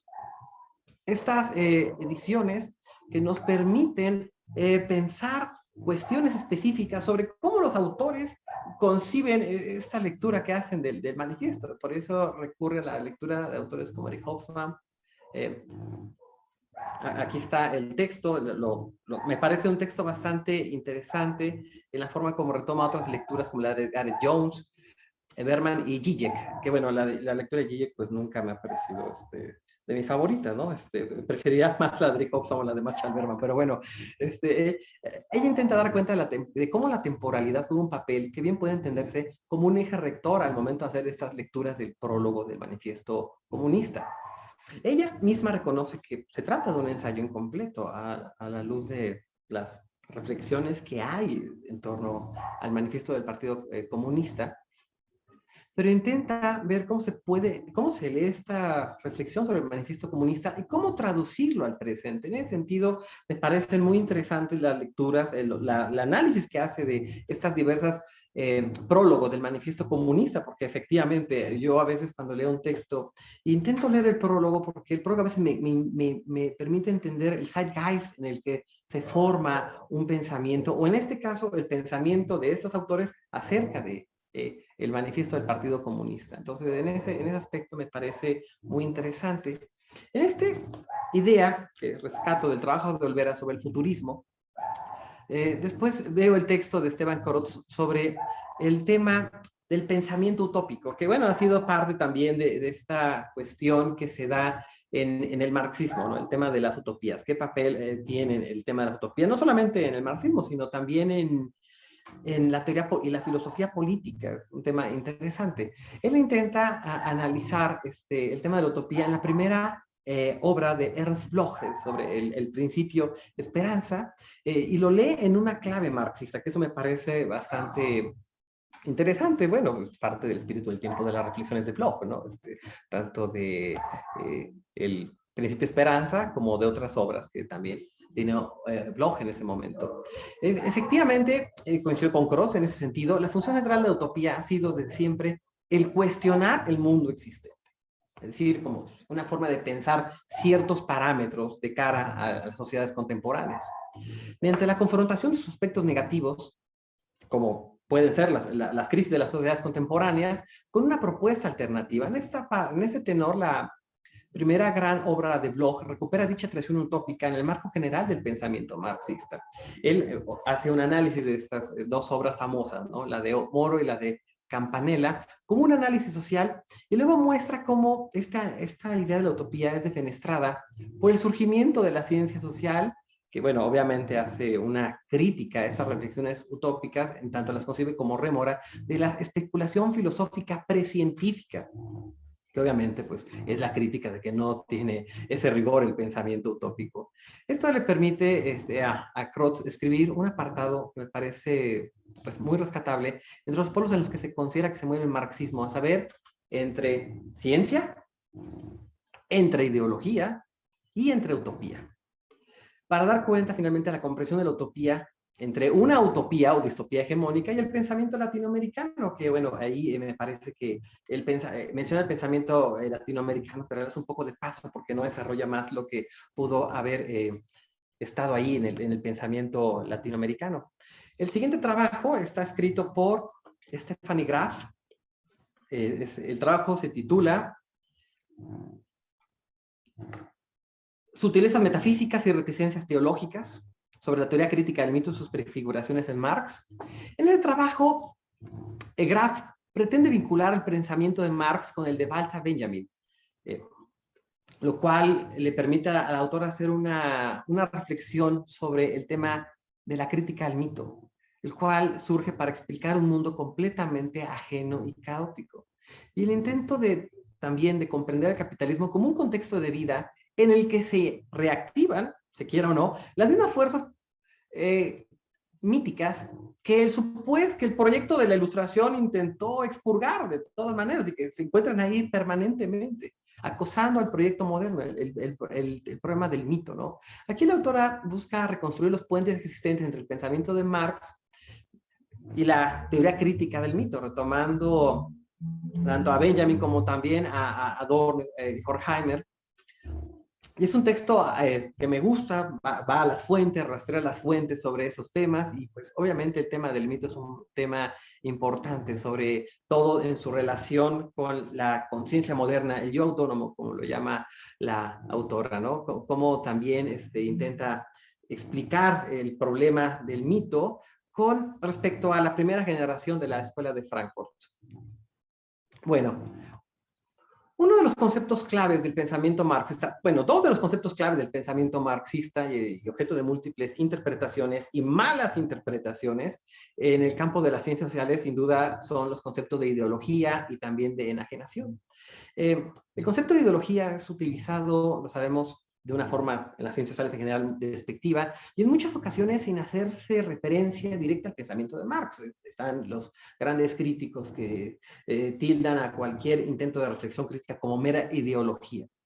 Es en ese sentido que el primer ensayo escrito por Stefan Gandler, titulado Karl Marx y sus dos conceptos de ideología, en ese texto de Gandler, presenta este doble concepto de ideología, centrándose, por una parte, en la lectura del prólogo de 1859 a la contribución a la crítica de la economía política, y también, que es un texto que parte de una revisión crítica de la filosofía del derecho de Hegel, en el cual aparece la idea de que el conjunto, bueno, eso ya lo saben mejor que yo, ¿no? Aquí la colega y los colegas aquí presentes, de que el conjunto de relaciones de producción forma la estructura económica y que la base de la sociedad real sobre la que se levanta la superestructura jurídica y política a la que corresponde determinadas formas de conciencia social, de tal modo que, pues, ya sabemos esa frase famosa, no es la conciencia del hombre la que determina el ser, sino por el contrario, es el ser social lo que determina la conciencia.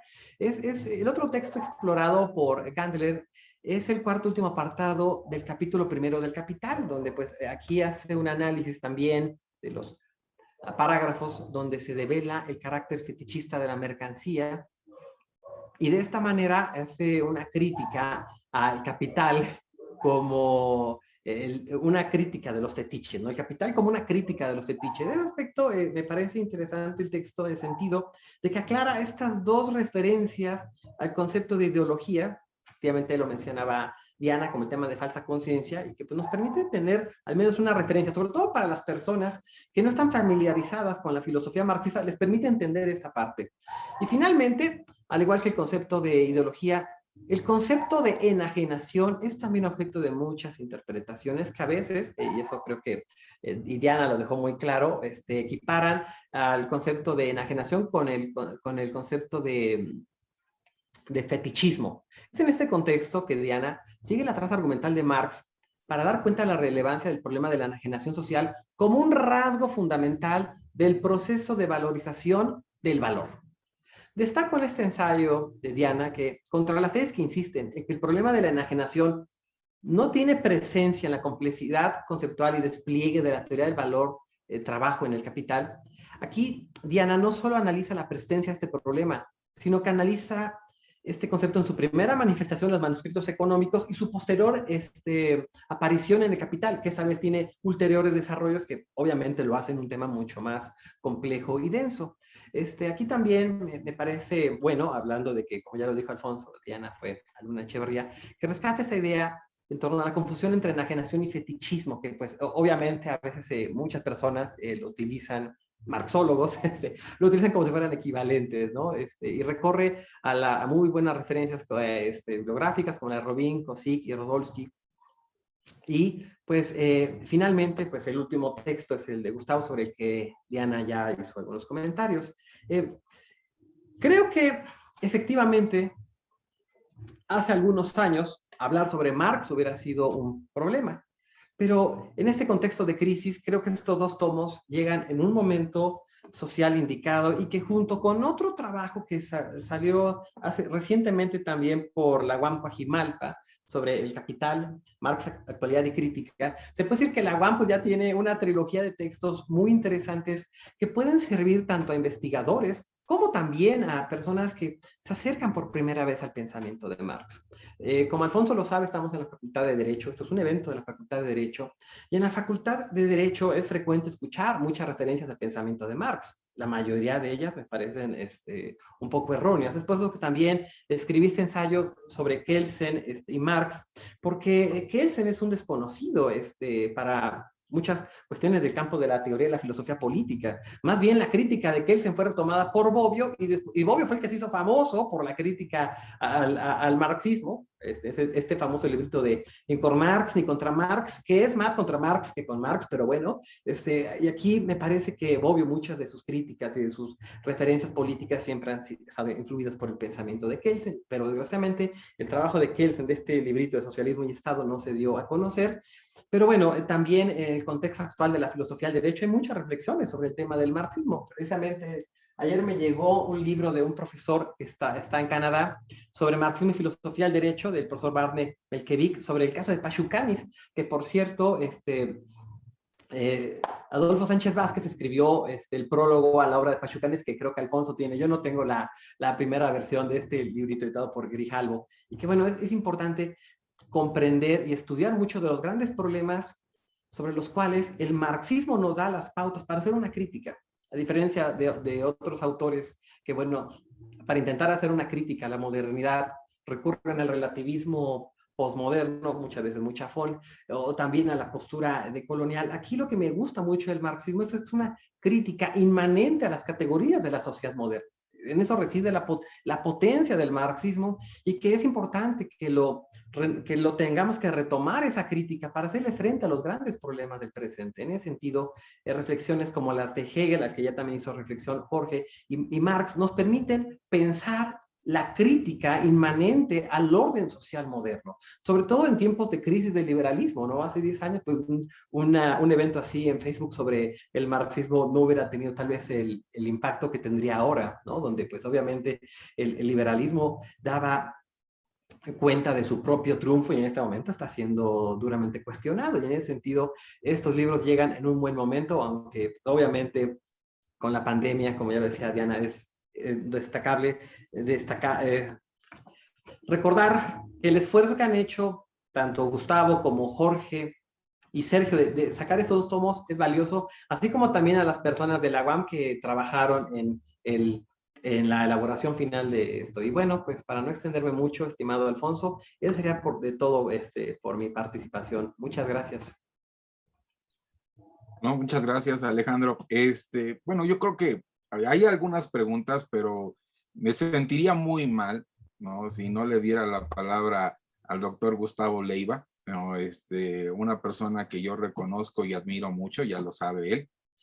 Para aquellos que no conocen al doctor Gustavo Leiva, él es profesor de la UAM Iztapalapa, si mal no me equivoco. Es doctor en filosofía. Él tiene una maestría en filosofía por la Universidad Nacional Autónoma de México, en donde trabajó la cuestión de la intersubjetividad y el gusto. Tiene un doctorado en la Universidad de Tübingen, en Alemania, donde trabajó la realización de estudios, sobre la realización de estudios en la Ebenhard Karls Universitat.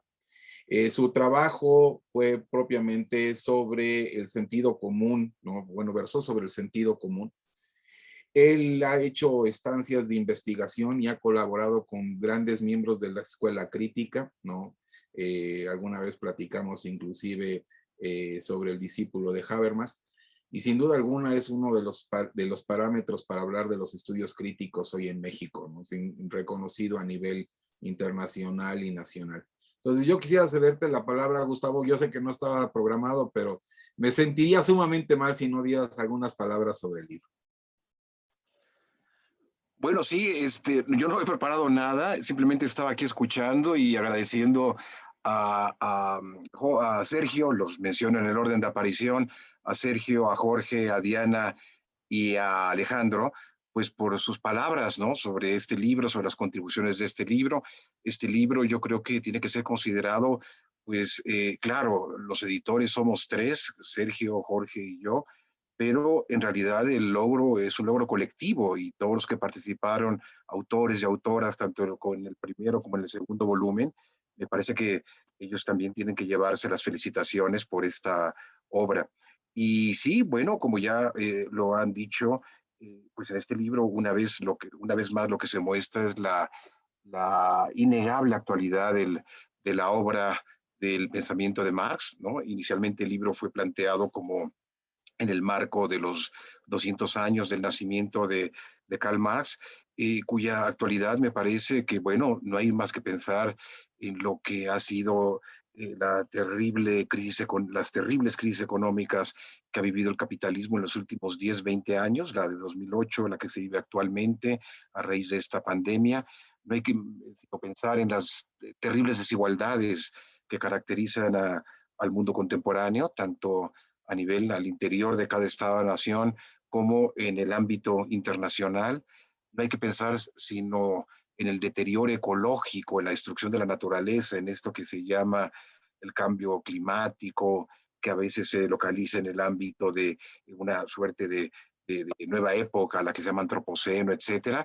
No hay que pensar sino en esto para ver que el capitalismo es corresponsable o responsable principal de buena parte de todos estos problemas. Este libro yo creo que también, como lo ha mencionado Alejandro, tiene que ser leído y creo que es un mérito de la UAM, ¿no? El haber sacado recientemente 2 libros. El primero, como ya lo mencionó Alejandro, el de Marx, Actualidad y Crítica, que fue editado por los colegas de Coajimalpa, y en donde participó también Sergio, participé también yo, nos hicieron favor de invitarnos desde Coajimalpa, y el Marx, Actualidad y Crítica, publicado en 2019, también por Siglo XXI, y creo que este libro me parece que es una suerte de diálogo muy logrado también con este otro, elaborado dentro de la UAM. Claro, el pensamiento de Marx empieza a, como ya lo han mencionado todos, Jorge fue quien lo destacó de una manera muy, muy clara. Claro, es no solo colocarlo en relación con un cierto tipo de discurso, se podría llamar este discurso, entre comillas, el discurso filosófico, pero no solo con el de la filosofía clásica alemana, ¿no?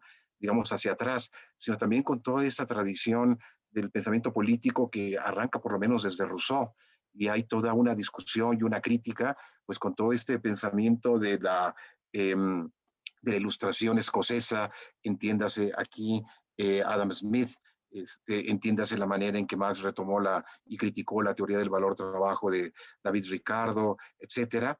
Pero hay también, digamos, los efectos de Marx no solo hacia atrás, vamos a decirlo así, en el tiempo y en el ámbito de la filosofía, sino también hacia adelante, ¿no?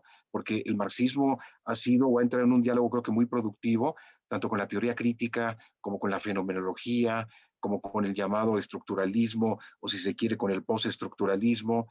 Algunos de los textos que ya mencionaba Diana aquí, como el de Jorge Galindo y el de Angélica, dialogan muy bien, el de Javier Torres Nafarrate también, por supuesto, dialogan muy bien y establecen los puentes con la teoría de sistemas de Luhmann. Hay textos que se ocupan de los puntos de contacto con Max Weber. Hay también toda esta tentativa por vincular a Marx, ¿no? Esto que se llama el marxismo heideggeriano, que se advierte en ciertos autores como Marcuse, etcétera. Todo esto aparece aquí.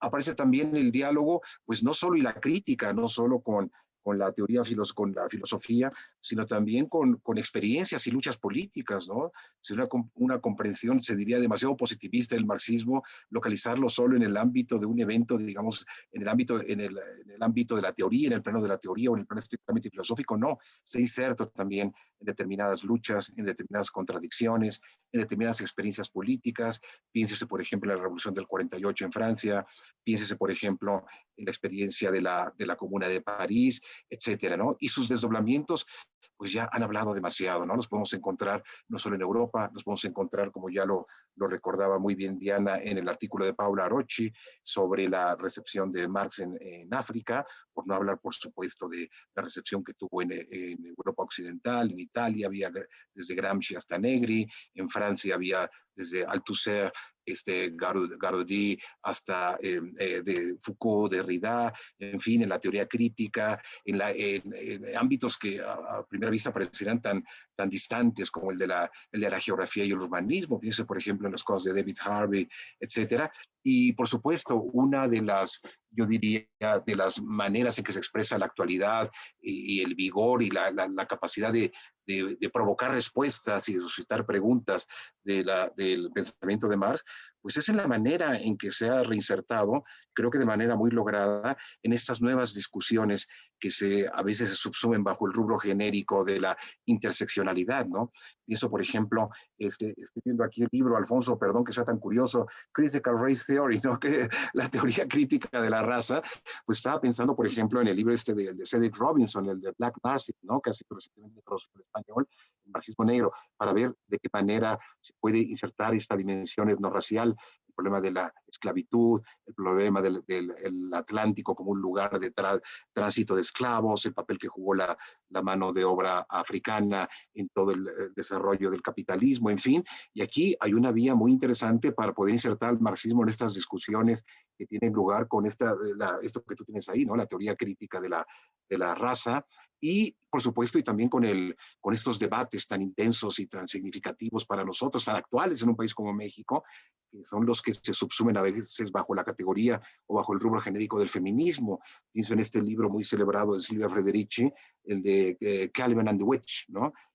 Sobre la mujer, el cuerpo y la acumulación originaria, en donde justamente se trata de plantear el problema de género a través de pues, esta cuestión del trabajo impago, de la apropiación del cuerpo femenino, en fin. Entonces yo digo, hay todo un horizonte de discusiones abiertas, y ese horizonte de discusiones abiertas, yo creo que el marxismo, el pensamiento de Marx, siguen abordando herramientas para la comprensión y para la crítica de estas discusiones y del mundo en el que vivimos, ¿no? Es simplemente yo lo que querría decir, y yo te agradezco a ti, Alfonso, en particular, y a todas las personas que nos han estado ayudando, ¿no? Las menciono por nombre porque no las conozco y porque es lo único que me aparece aquí, a Nayeli Pérez Lozada, me aparece por apellido, a María del Carmen también, y por supuesto a mis colegas que me han antecedido, a quienes les agradezco pues, las generosas palabras sobre el libro en su conjunto. Y pues, muchísimas gracias.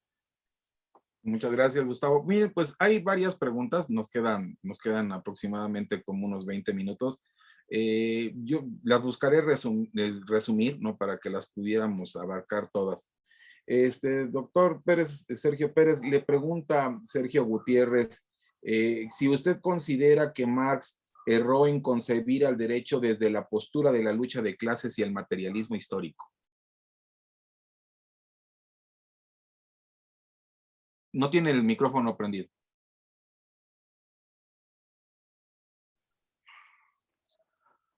Es preciso tener claro que para Marx el marco global en el que se desenvuelve todo el capital es justamente el de la valorización del valor, que incluye desde luego el problema de la lucha de clases, de la venta de la fuerza de trabajo.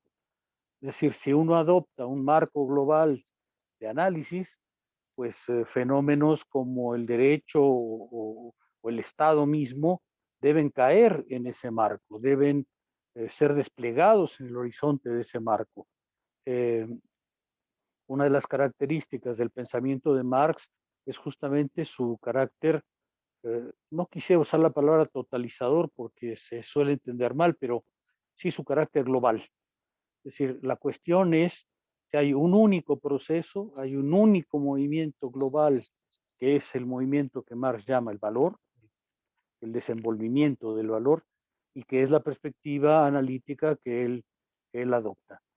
Probablemente se podrían hacer análisis más regionales, efectivamente, en el que especificidades se tomaran en cuenta y probablemente el análisis tendría un aspecto distinto, pero dentro del marco del pensamiento de Marx, que además es inaugural, hay que recordar que la posición de Marx literalmente inaugura una perspectiva teórica inédita hasta ese momento. De manera que yo no diría que hay un error en si Marx dejó o no de examinar tal o cual punto, sino considerar la perspectiva global que él adopta y, por tanto, la manera en que en ella se tienen que insertar todas las cosas particulares. Doctor Jorge Rendón, le pregunta primero René de la Rosa, usted refería a la idea de un liberalismo subjetivo, y entonces él pregunta, ¿no sería el marxismo un liberalismo intersubjetivo?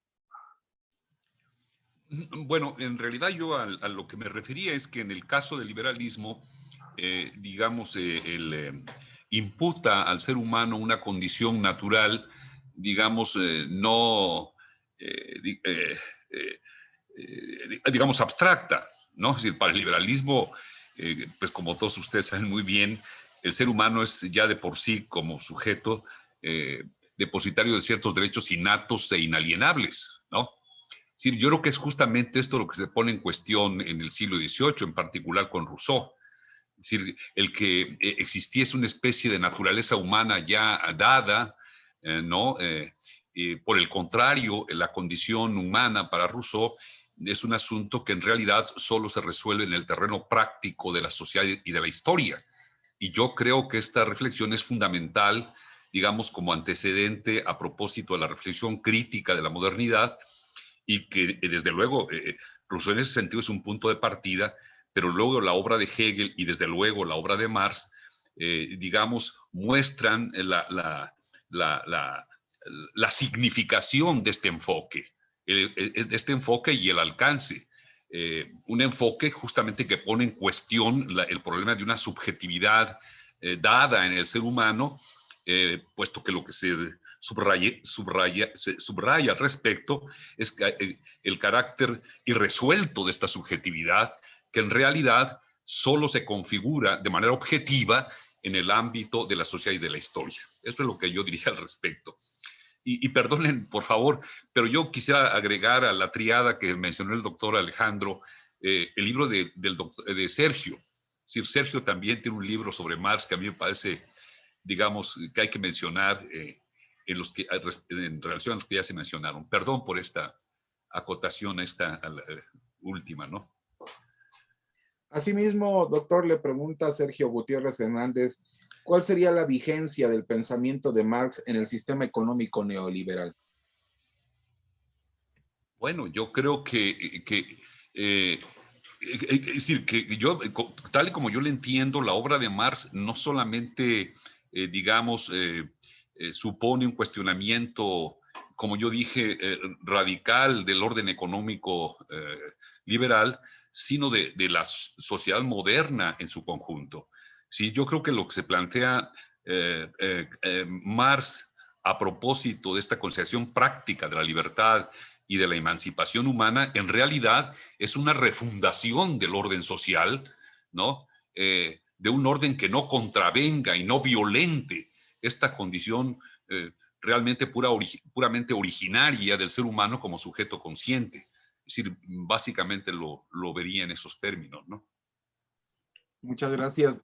Maestra Fuentes, aparte de muchos elogios que le ponen en la página, no, Sergio Gutiérrez pregunta, ¿por qué piensas que no se invocó al derecho en el Capital? Bueno, yo no creo que no se haya invocado al derecho. Creo que Sergio Pérez ha dado una respuesta cabal, ¿no? Digamos, el problema es si hay derecho o no, hay teoría del Estado o no.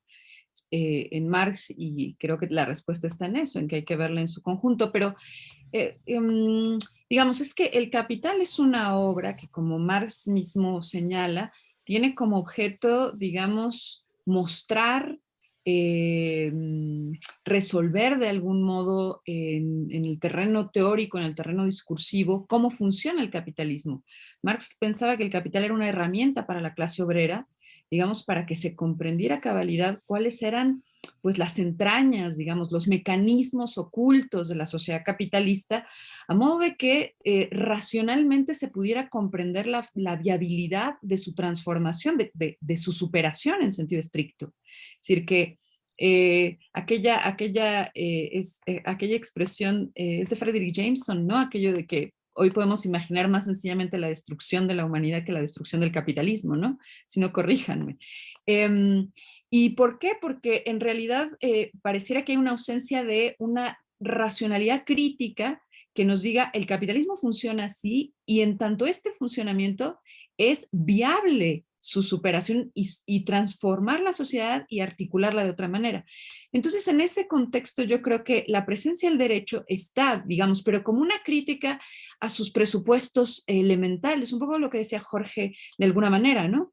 Es el derecho moderno está cimentado bajo una idea de lo social, bajo ciertos presupuestos antropológicos, bajo ciertos supuestos, digamos, sociales, normativos, que Marx sí critica en varios momentos del Capital. No recuerdo ahora si es al final del capítulo 6 del primer volumen del Capital, pero dice Jeremy Bentham, ¿no? Y se ríe, ¿no? Del utilitarismo y se burla, ¿no? Como hace muchas veces.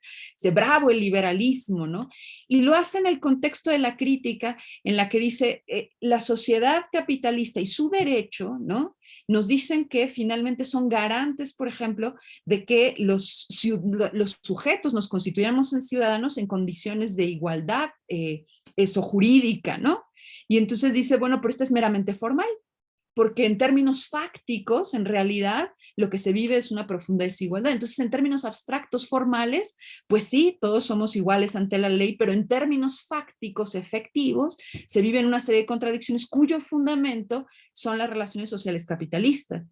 Entonces, digamos, yo creo que ahí está presente la crítica al derecho burgués, ¿no? Al derecho que constituye los estados nacionales modernos. Entonces, de alguna manera está esto, siguiendo la respuesta que dio Sergio Pérez hace un momento, es decir, se tiene que ver en el conjunto para encontrar ahí los elementos críticos. Eso pensaría. Pero si me permites hacer un pequeño comentario en beneficio del derecho, porque parecería que Marx solo hace del derecho un cómplice de la reproducción social. Y no, acuérdense ustedes que al final de la jornada laboral, cuando examina Marx la manera en que la clase obrera ha logrado recuperar una parte de su vida, dice, en lugar de las declaraciones de los derechos humanos o de la humanidad como conjunto, se obtuvo una pequeña legislación que impedía al obrero vender más allá de su tiempo. Ahí el derecho juega un papel muy importante. El derecho hace ver un logro de la clase trabajadora y lo hace obligatorio. Entonces creo que incluso con Marx hay que irse con tacto. Por supuesto que el derecho funciona en la reproducción social y a veces como cómplice, pero también como un espacio de lucha y de realización. Esa frase célebre de Marx que recordé, a mí me parece inolvidable, ¿no? En lugar de las declaraciones sobre la humanidad a la filosofía, apareció una pequeña legislación que impidió que el obrero siguiera esclavizándose a sí mismo. Muchas gracias, doctor Pérez Cortés. Y pues la última pregunta te la hacen a ti, Alejandro. Te preguntan si crees que el manifiesto del Partido Comunista influenció las constituciones y los procesos revolucionarios del siglo XX. El micrófono. Sí, ya, o sea, lo tengo.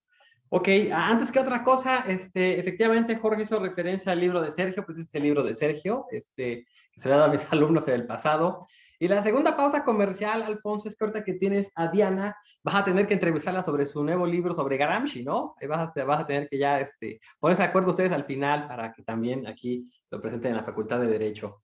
Bien, sobre la respuesta, yo creo que, pues, obviamente, el manifiesto del Partido Comunista ha tenido fue una influencia decisiva en las revoluciones del siglo XX, pues claro que lo va a hacer, ¿no? Y más ahora que dicho fantasma vuelve a recorrer a las sociedades contemporáneas. Ahora, mientras que sobre el segundo fenómeno creo que pues podemos estar de acuerdo, sobre el primero, sobre las constituciones. Las constituciones sociales, obviamente, aunque no retomen la crítica radical de Marx al derecho, visto como en buena parte como un instrumento de complicidad con el dominio económico, ha influido en el constitucionalismo, por ejemplo, el constitucionalismo soviético de 1918 y 1924. Obviamente, las críticas de Marx, o por ejemplo también sobre la cuestión judía, su crítica que hace Marx a los derechos humanos entendidos como derechos individuales, no solamente como derechos sociales. Obviamente es una crítica que ha influido en el constitucionalismo social mexicano, el constitucionalismo alemán social de derecho, en el constitucionalismo soviético, claro que tiene una influencia. Tal vez aquí hay un malentendido que es importante aclarar, y eso ya lo decía un estudioso de Marx en la Facultad de Derecho, como era Oscar Correas, que hace poco hablaba con Humberto de esta cuestión, ¿no? A veces se cree que Marx era un Moisés que dejó dicho en las 12 tablas del marxismo todo sobre las ciencias sociales, incluso sobre el derecho. Y pues no, o sea, no hay, y creo que eso también lo has dicho tú muchas veces, Alfonso, no hay una teoría del derecho elaborada en Marx. En Marx no hay una teoría de los derechos fundamentales, hay una crítica radical al dominio jurídico. Y eso me parece muy interesante. Incluso aquí Sergio, en la página 158 de su texto, me permito leer a Sergio, que creo que da un mejor argumento de autoridad que el mío. Dice Sergio, bueno, aquí puede decirme si ya no lo sostendría o tal vez sí. Dice Sergio, en consecuencia, la ideología jurídico-política suplantó a la ideología religiosa y sigue instalada hasta hoy como el dominio de reproducción ideológica dominante. En la acción política, Marx consideró que tanto el derecho como el Estado son dominios en los que se manifiesta la lucha de clases, pero no parece haber creído nunca que era en ellos donde podrá encontrarse la clave de la transformación profunda de las relaciones sociales. En ese sentido, yo creo que, como ya lo dijo Sergio antes, obviamente el derecho puede no ser cómplice de muchas tropelías del sistema económico, efectivamente. Yo creo que, obviamente, el manifiesto pudo haber influido tal vez en los constituyentes de las constituciones rusas de 1918 y 1924. Recordemos, y eso también lo sabe muy bien Alfonso, y eso lo traía justo cuando leía el texto que escribió Melkevich sobre Pashukanis.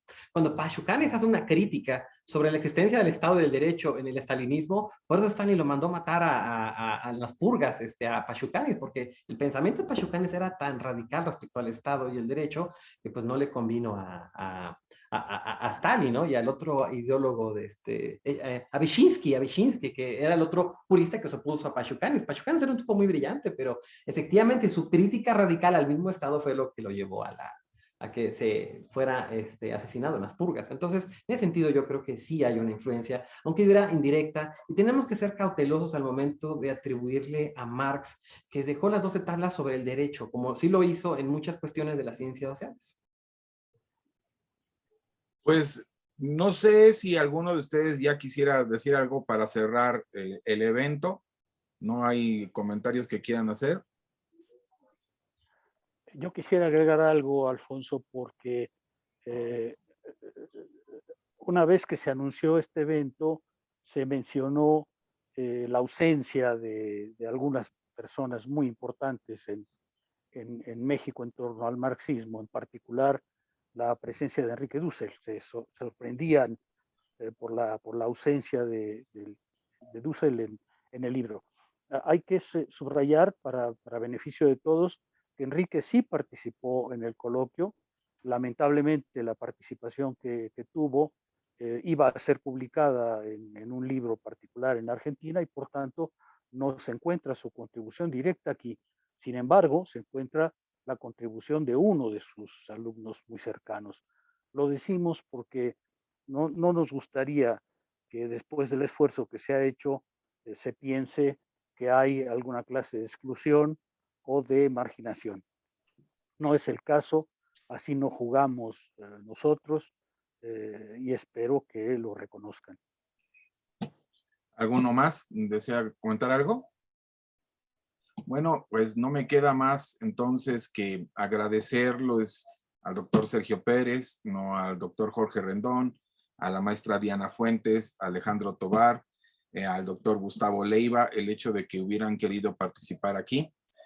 Quisiera agradecer particularmente, y no en un afán de cebollazo, ¿no? Porque ya los que me conocen saben que no soy de cebollazo, al doctor Raúl Contreras, que me haya permitido hacer un ejercicio, o que nos haya permitido hacer un ejercicio de transdisciplinariedad, no de solidaridad entre escuelas, no de intercambio de información entre escuelas, que creo que es muy necesario.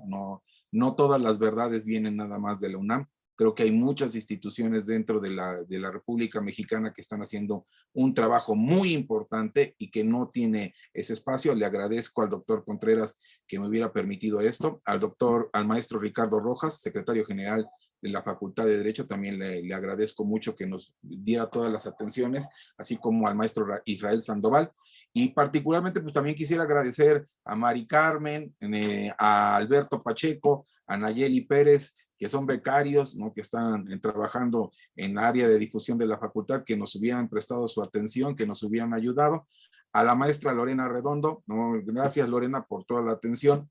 Y pues ya no me quedaría nada más que invitarlos por ahí del 15 de junio, que vamos a hacer un segundo evento, pero algo muy radicalmente distinto. Vamos a hacerle un pequeño homenaje al doctor Eugenio Bulillín, quien recientemente falleció, en donde vamos a tener la posibilidad de trabajar, de tener en el evento al doctor Pablo Navarro, discípulo de Eugenio Bulillín, al doctor Daniel Mendonca de Uruguay.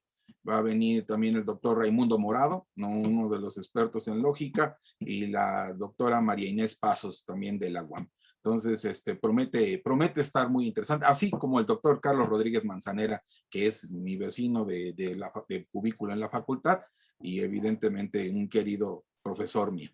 Pues muchas gracias, Facultad de Derecho, muchas gracias, estudiantes, gracias a todos, y pues nos vemos en la próxima.